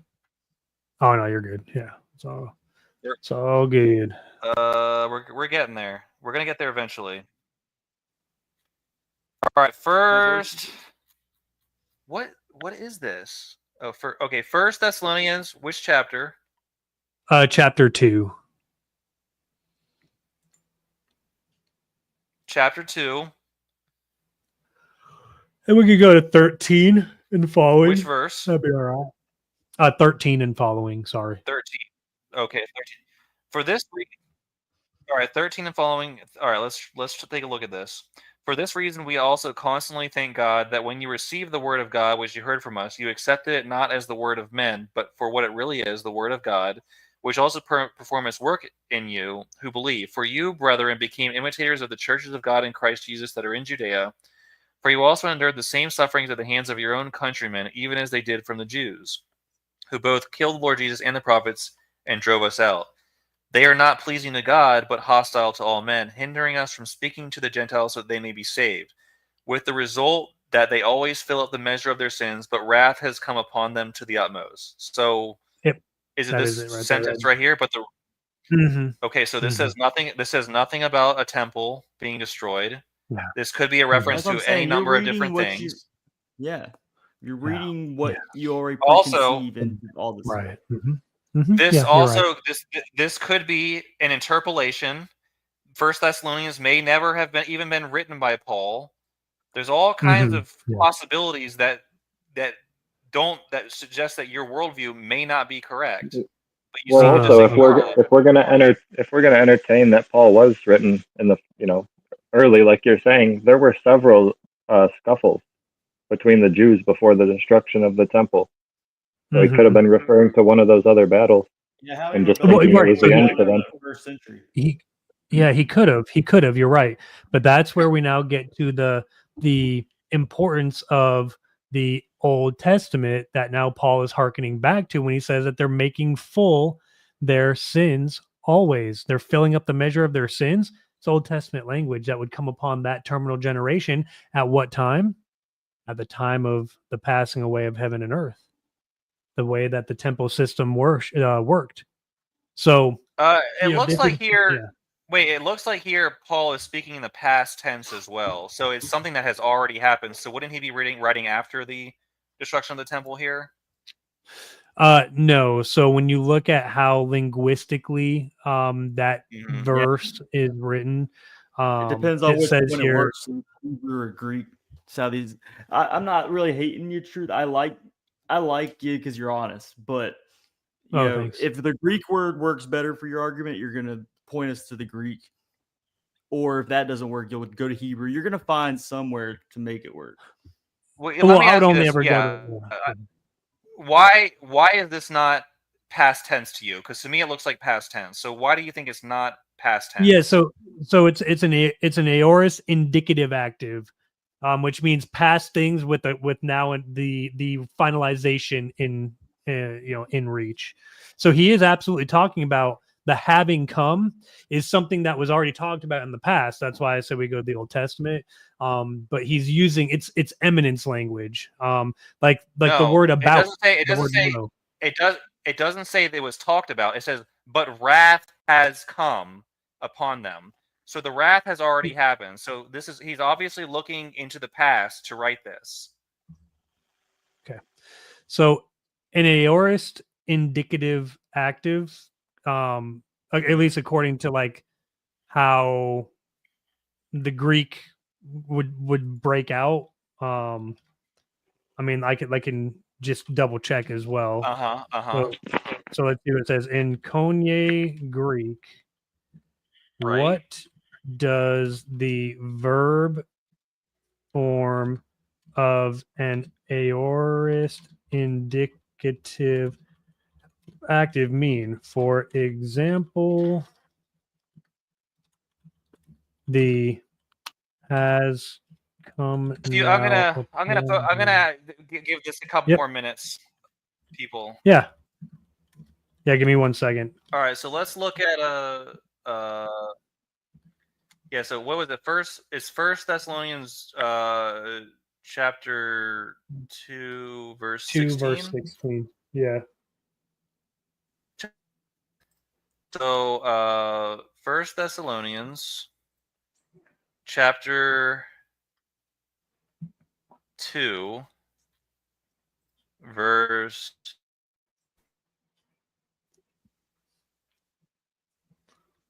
Oh, Andy left. Maybe I don't know. I was kind of hoping to. He might have gotten bored with the discussion. Yeah, I don't know.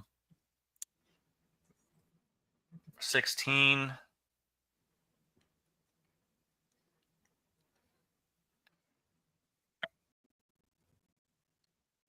Oh, okay. There he is. I think he's dropped. All right, so we're going to the interlinear. I don't want to spend a million hours talking about this, but wait, am I lagging? Uh-oh. A little bit, yeah. Am I lagging a little bit? Yeah. I might lag out. Be prepared for that. All right, so has come is what is this? Verb, aorist, indicative, okay.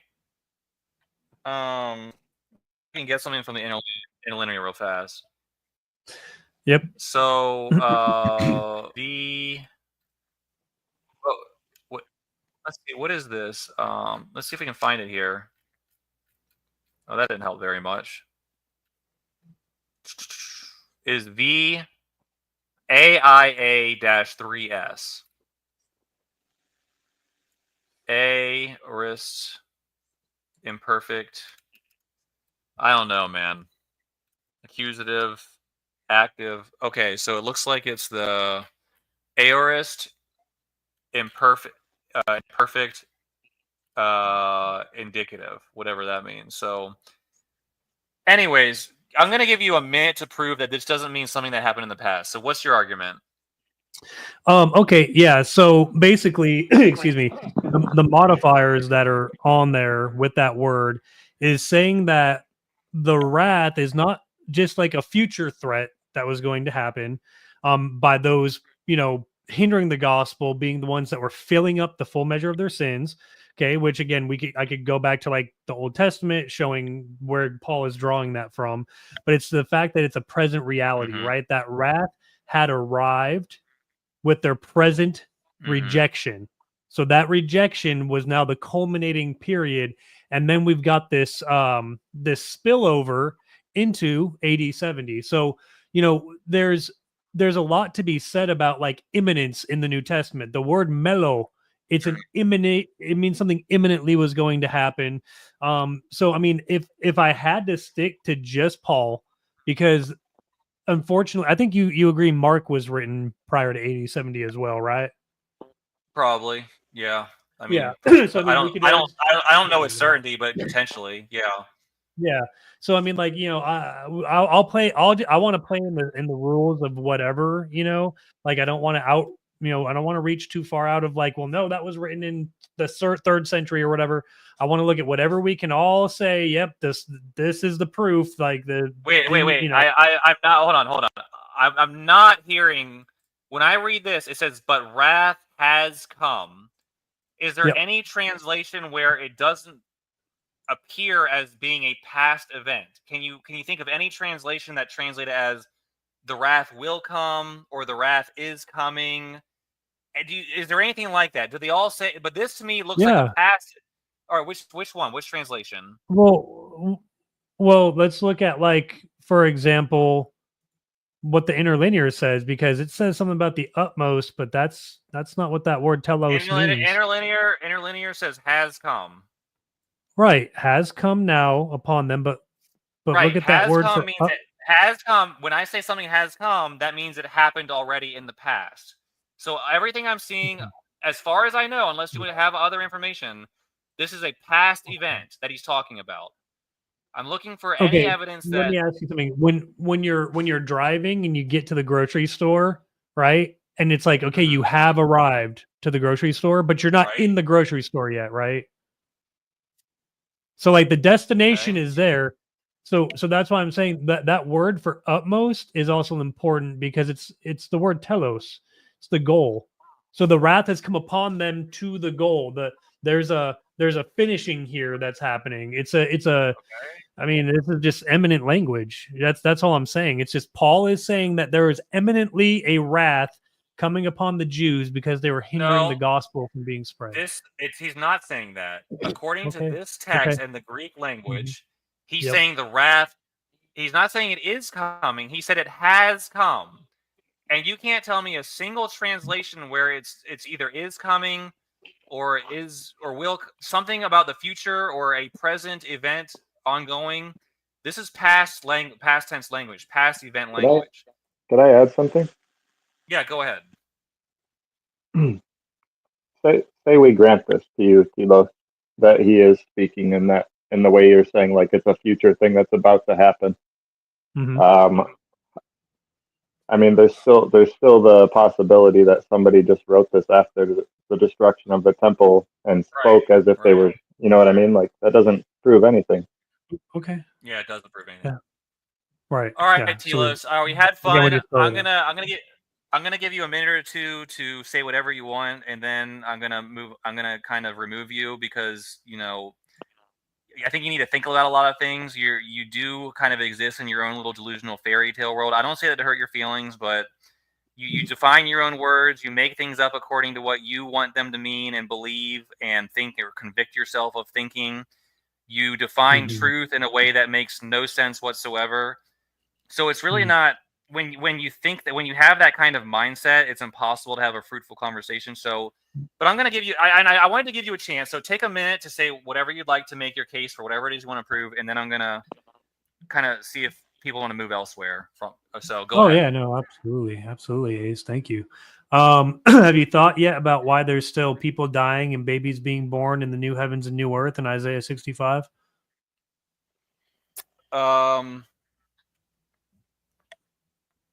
Actually, to be honest, I probably still need to think about that. Hey, hell yeah.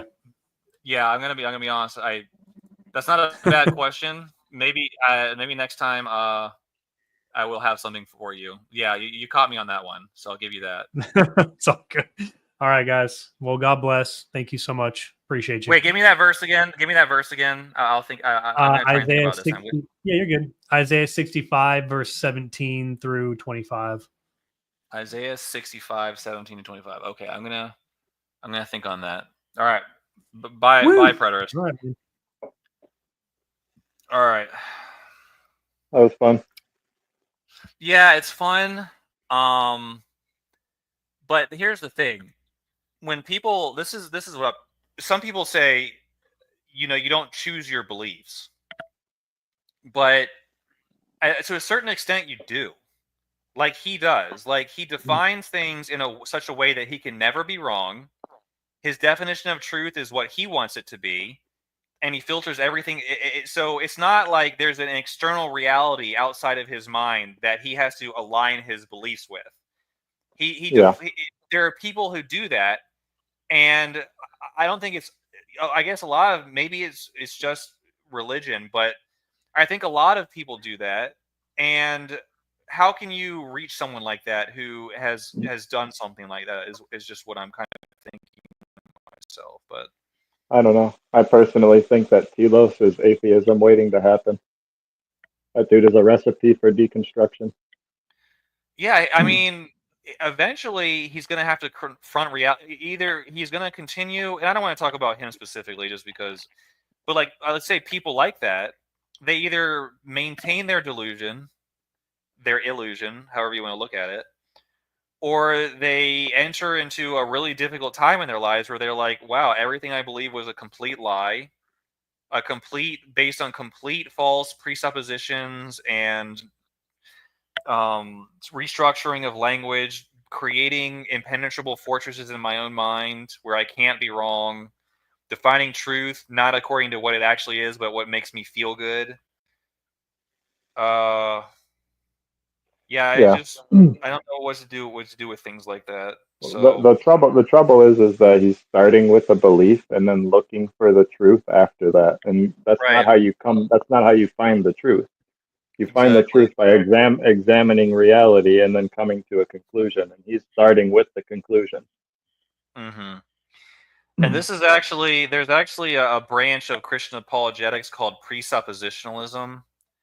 And I'm not sure. Well, I won't mention anyone's particular anymore. But what these Christian apologists, so-called, do is they presuppose the truth of the Bible.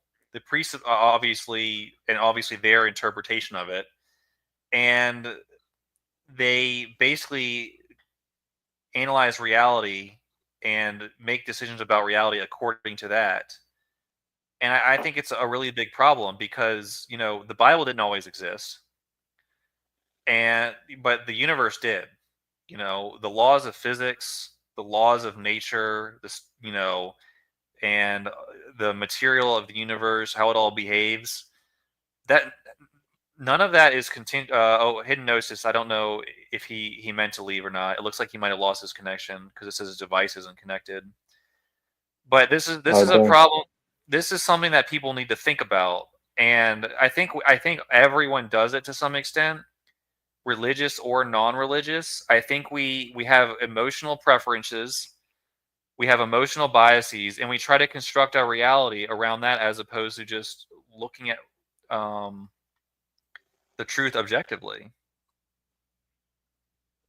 Yeah. I also wanted to point out, not to offend, obviously, but I think the same thing about like rule number one of truthianity. I think that that's also a recipe for deconstruction. If you truly set your beliefs and your preconceived notions aside, I think that that would lead to deconstruction too. Can y'all hear me now? Because I think that the case, Yes. yeah, I do hear you. I think that the case for the well, not all of it, but I think that the case for the what seems to be mythological elements of the Bible not being true is blatantly obvious. And I think if you were to put your preconceived notions about God aside, that you would probably reach that same conclusion. Maybe not. It's interesting. His views are new to me. What I'll say is that I think we all, if we want to learn something, it's because we assume something about what we're studying. We don't just like pick a book up and start studying randomly. So I think it's okay to have a presupposition. My problem is I think you have to be wide open to realizing you're dead wrong. You can't be, you can't have all them guards up to not be wrong. Otherwise, you're not really doing research. I agree. So Andy, what you're essentially saying to me is that I myself am not following my own religion, that I need to set aside my preconceived systems to basically reach the fullness of truth. Is that what you're trying to say to me? I think so. Maybe I'm wrong though, but that's the way it seems to me. All right, so give me an example of something I believe that I need to reconsider in your estimation. Well, obviously, some of the stories in the Bible. I think you already believe that some of the stories in the Bible aren't true, though. But maybe just that, maybe more of what. Right. Like for instance, I think like I've been considering returning to Christianity, and I'm not even 100% letting go of my belief in God yet. To be honest with you, I know I've said that I'm an atheist, and I am, I guess, but there's still a big part of me that won't let go of it, and I even still pray, and the prayers are genuine. So I'm, I guess I've thought about just making the Gospel of Mark my Bible. You know what I mean? Because the canon wasn't decided by God, and there's errors in the Bible, and God seems to allow people to believe those errors. So I don't think God cares which books we read and which books we don't read. Do you guys know Andrew Wilson? He's a pretty big debater right now. I know who he is, yes. Yeah, so Andrew, he's got one good point that I really like, and it's that he thinks that all of us need a belief system, a religion. And he's an atheist. He argues that atheism is the worst kind because we need something. So he's like, even if people are wrong, like it's better for them to believe in something, be wrong, than be like Truth was talking about and just fall into nothingness. And I actually think Andrew's right about that.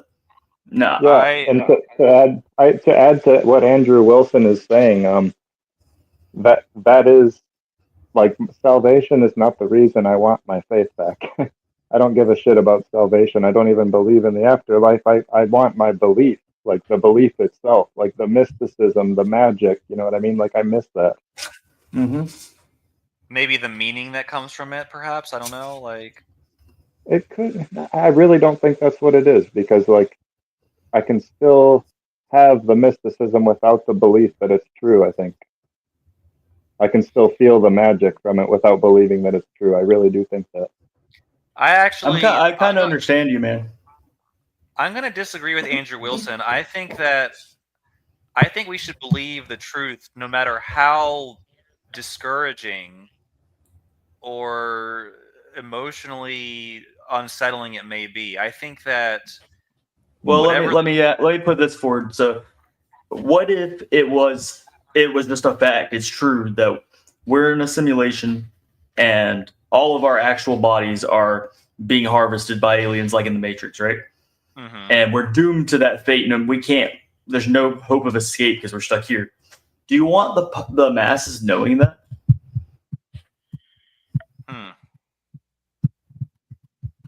I mean, that's a good question. I think ultimately, like,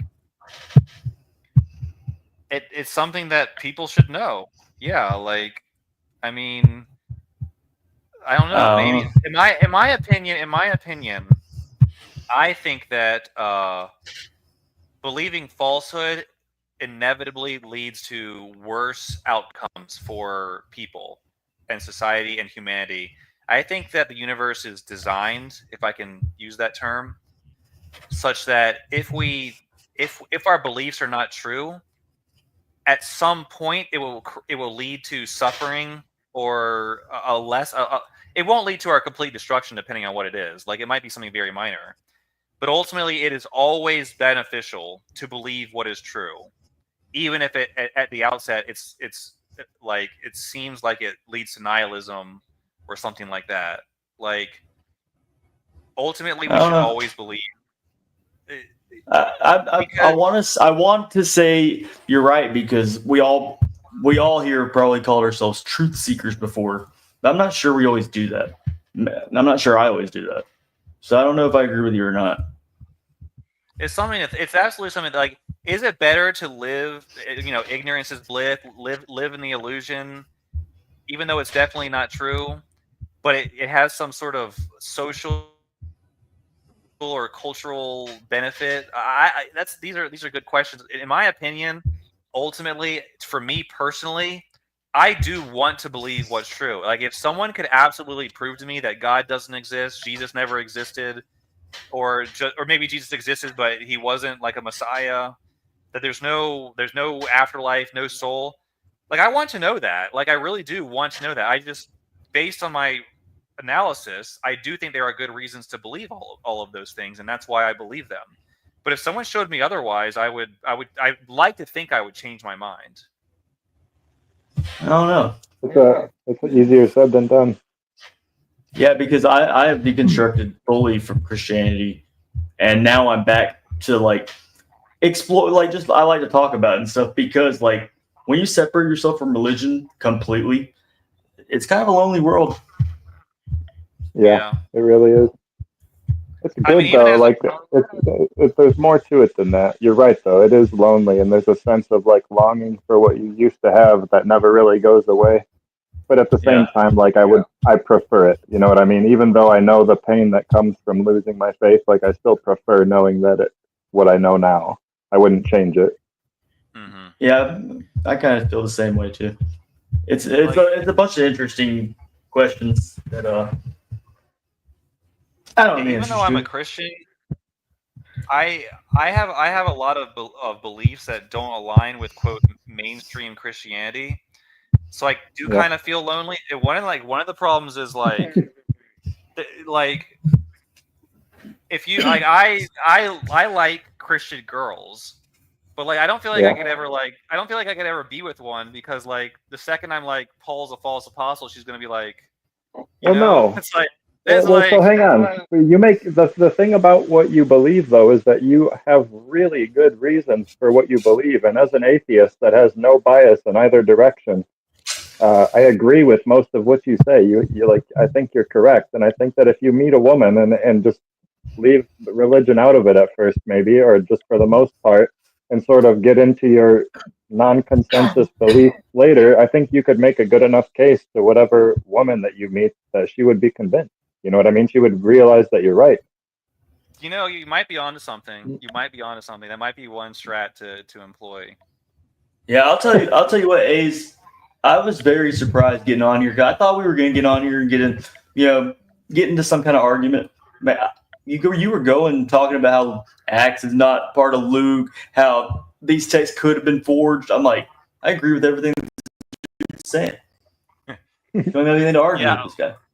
Well, like I said, like, honestly, like, this is what I believe is true based on my analysis. Like, I used to be, a fundamentalist Baptist, raised in that environment, all these kind of things. But at some point, I was like, I don't know when it began really, but I was like, I have to set aside my upbringing, the tradition, and all that, and just analyze things. And I've come away like one of the things that really changed me was researching the history, the early history of Christianity, and realizing that the Bible wasn't always the basis of. And when I say the Bible, I mean the canon and all that. Like, I really feel like there was a time when Christians just all they did was base their beliefs on the teachings of Jesus Christ, which would be found in the gospel. So I actually think that Andy would be a true Christian, if a truer Christian than most modern Christians, if he did what he just said, which is just take the book of Mark and say this is the thing he trusts the most, and it goes with that, and that would be his Christianity. Like, that would be closer to real Christianity than what the churches teach, in my opinion. That's interesting, man. It was really good meeting you. I gotta go. My computer's starting to die. Thank you so much for joining. I really see y'all. Yeah, thank you, really, but seriously, thank you for joining. I appreciated your insights. So feel free. Yeah, man, and you're cool. If you do lives more often, I'll try to jump on. I do lives on my channel too. If anybody ever wants to hop on over there. All right. Yeah. Appreciate it. Hidden gnosis, everyone. So thank you for that. All right, guys. Y'all have a good one. Take care. All right, Andy. Let's wind this down. Okay. I don't know if you have any parting word, any final word. I know that there was a lot left on the table. The stuff about the mythology of the Old Testament, all that. It's there's a lot to say, a lot to consider, a lot to think about. I'm gonna put this out there, and I'm not saying I believe this. I'm just saying, to me, there is an argument that some portions of the Old Testament, and it'd be up to an analysis to determine which point, may have been written originally as mythology, and it was understood that way, and that perspective was lost over time, and eventually kind of got corrupted into these are actual things that happened in the past as real events. That's my actual belief. That's exactly what I think happened. So the people who did that in the beginning, they weren't lying. They weren't trying to deceive anyone. They were writing down things that would create a unifying cultural narrative. Well, just like Ham, for example, Noah's son Ham. Like, it talks about Ham's children, and his children are like, Mizraim or whatever. Mizraim is the Hebrew word for Egypt, and one of his other children is oh shoot, I don't remember. They're all regions though, and they're all regions of one group, like one area. And it's like Ham was never a person, and Noah was most likely never a person either. But and for sure Ham was not a person, and neither were his children. Like, these were regions. These were people groups that were anthropomorphized. Yeah, but the point is that when these things were written, everyone understood that and knew that. Mm-hmm. But it was so long ago, and I guess enough time passed by where eventually people were like, these are real people. The Garden of Eden means pleasure. So it really should be translated the Garden of Pleasure. So it's kind of like this idea of there's this really pleasurable, like, a lot of people don't understand that when they read the Garden of Eden, they think, oh, Eden's just a name of a place. Well, Eden actually has a real meaning. It's symbolic of a place, a time in human history where things were peaceful, and people did the right thing, and people lived in harmony with nature. And whether that was a real thing is obviously up for dispute. But the idea is that the writer was like, he in his mind was writing about the Garden of Pleasure. But nowadays, we just think Eden was the name of a location. It was just called Eden, and we don't have any attachment to this idea of it being a pleasurable state of existence. Right. And there's a lot of a lot of the people's, like you said, a lot of the people's names in the Old Testament, especially in the early parts, have these kinds of these actual meanings in the original language about, like, somebody's name might be anger, somebody's name might be joy, and even some places it just says this. So, like, this person was named such and such, which means this. You know what I'm saying? Yeah. So One thing I wanted to add about the the Epic of Gilgamesh and the flood story that I forgot about, and it just crossed my mind because of this. Um, so, like in the Epic of Gilgamesh in the Bible, it's because people were wicked. That's why God, decided to bring down the flood. But in the original story, or in the Epic of Gilgamesh, I guess rather, it was because they were being noisy. It was because people were being noisy and the gods couldn't rest. And they wanted to rest, so they decided they would wipe out all of humanity. Well, Noah's name literally translates to rest. And so he was basically like the rest bringer. You know what I mean? Like, so that's kind of like, in my opinion, that seems to be evidence that they held on to that element of it, even though it says that, it's God. They may have even done this indirectly. No, there's no way. That had to have been intentional. But yeah, Noah's that's name means rest. that's interesting. And on a And so that seems to give credence to the fact that they took it from the Epic of Gilgamesh. well, I can see how someone would think of it that way. I will say in response to that I'm not that is an interesting fact, and I haven't seen that, but we'll assume you're correct. And I'm not trying to dispute. I think you're probably right about that because you've researched it. I haven't done that research, I but haven't researched it actually. Dr. Kip Davis said that well, he's a Hebrew expert, and he says that Noah translates yeah. the rest. So I trust him. I don't know. It seems like an easy thing to confirm or deny, so someone wouldn't say it unless they were pretty sure about it. So someone like Yeah. him with a reputation, I don't think he would say that unless he kind of knew it was true. And I haven't heard anyone say he's lying, but I really think there's a lot. My belief in a global flood is actually based on like scientific evidence. And when I say a global flood, I think the waters like went above the mountains. I really do. I think there's a lot of Because of evidence. the fossils, because of the fossils Well, on top of the mountain. yeah, there's that. There's other reasons. That's probably the biggest one, but also geological formations. It seems to me like, yeah, that there could have been water on top of the mountains at one point, which would indicate Well, that. there was. Well, There I was. mean, The thing is that mountains recede and like mountains grow and recede quite quickly. Like for instance, like the Appalachian Mountains. There was a time not too long ago when the Appalachian Mountains was a flat plain. You know what I mean? Like so, I like actually, there was a time when those mountains were just really, if not completely flat plain, they were much lower than they are now. So like it doesn't surprise me that there's you know fossils that like those fossils are probably there from when they weren't mountains yet.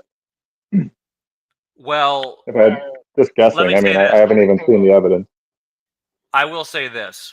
And I could be wrong about this, but just responding to that exact point, from what I understand, and someone told me this, but that person might be wrong as well.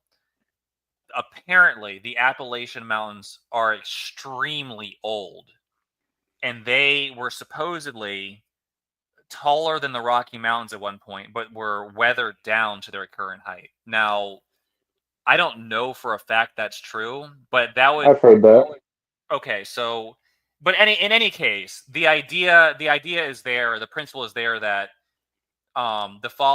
these places were lower at one point and then they rose up, and Yeah, okay, so basically that's the idea, whether it was that mountain range or all of them, or yeah, I see and what you mean. So that's how all mountains are formed, by the way, too. Like we also have to consider that mountains are formed by tectonic plates crashing into each other and shoving the rock upwards. So like yeah, it could have just not even. I guess I'm saying the same thing. I'm sorry. Mike is recommending Drama in the Rocks on YouTube, so I haven't watched it, but he's apparently bringing attention to it, so maybe that's, I'm not sure what it says, but so maybe if people want to check that out. All right, I gotta go. Yeah, Okay. just take a minute, Andy, if you want to say final words, and then I'll close out. if you have anything else to say. No, I like your new religion that you've created, and I might even be your first convert. And I'm trying to find my own form of Christianity that I can trust. I guess I've thrown out the Gospel of John, and I've thrown out Paul, all of Paul's letters. Wow. You know, Peter. I don't really trust Luke or Acts, and I'm on the fence about Matthew. But Mark seems to be the earliest source. So if there is any kind of truth there, I'm just going to rely on what Mark says. I honestly, I think you're closer to true Christianity with that than anything that's being taught in the modern churches. I'm not just saying that. I really think if you Yeah, just stick with the Gospel of Mark, your canon and your basis for Christianity is better than what's taught in the churches. I really believe that. yeah, I do too. It's more realistic anyway, and maybe that'll grow into me accepting Matthew or something. I don't know, but as of right now, it just seems like Matthew is mostly, and like you made some good points about it, how he could have just been adding on to Mark, but there's issues, that brings up immediately too, also. But we don't really have time to get into that right now. But Yeah, maybe a future yeah, discussion. All right, I thank you, Andy. genuinely do feel like I'm coming back to Christianity though, I'm in my glad own to hear way. that.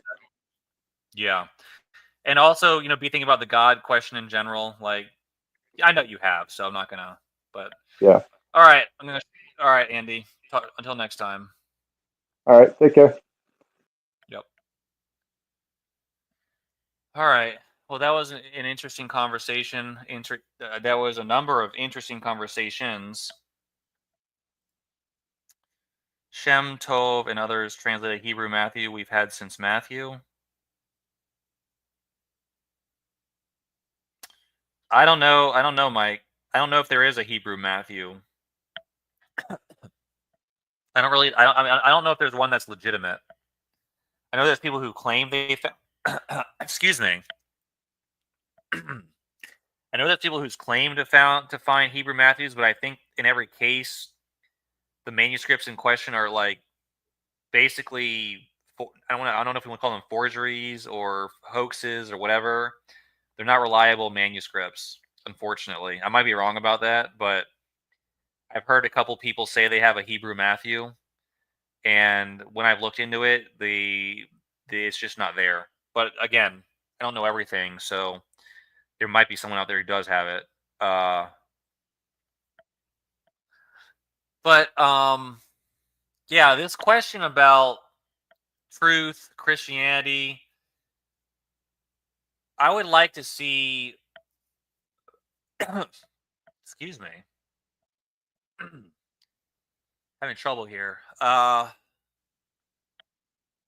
need to drink some water or something. I don't know how it's going to happen, but people might think I'm going too far. But at the end of the day, we need to.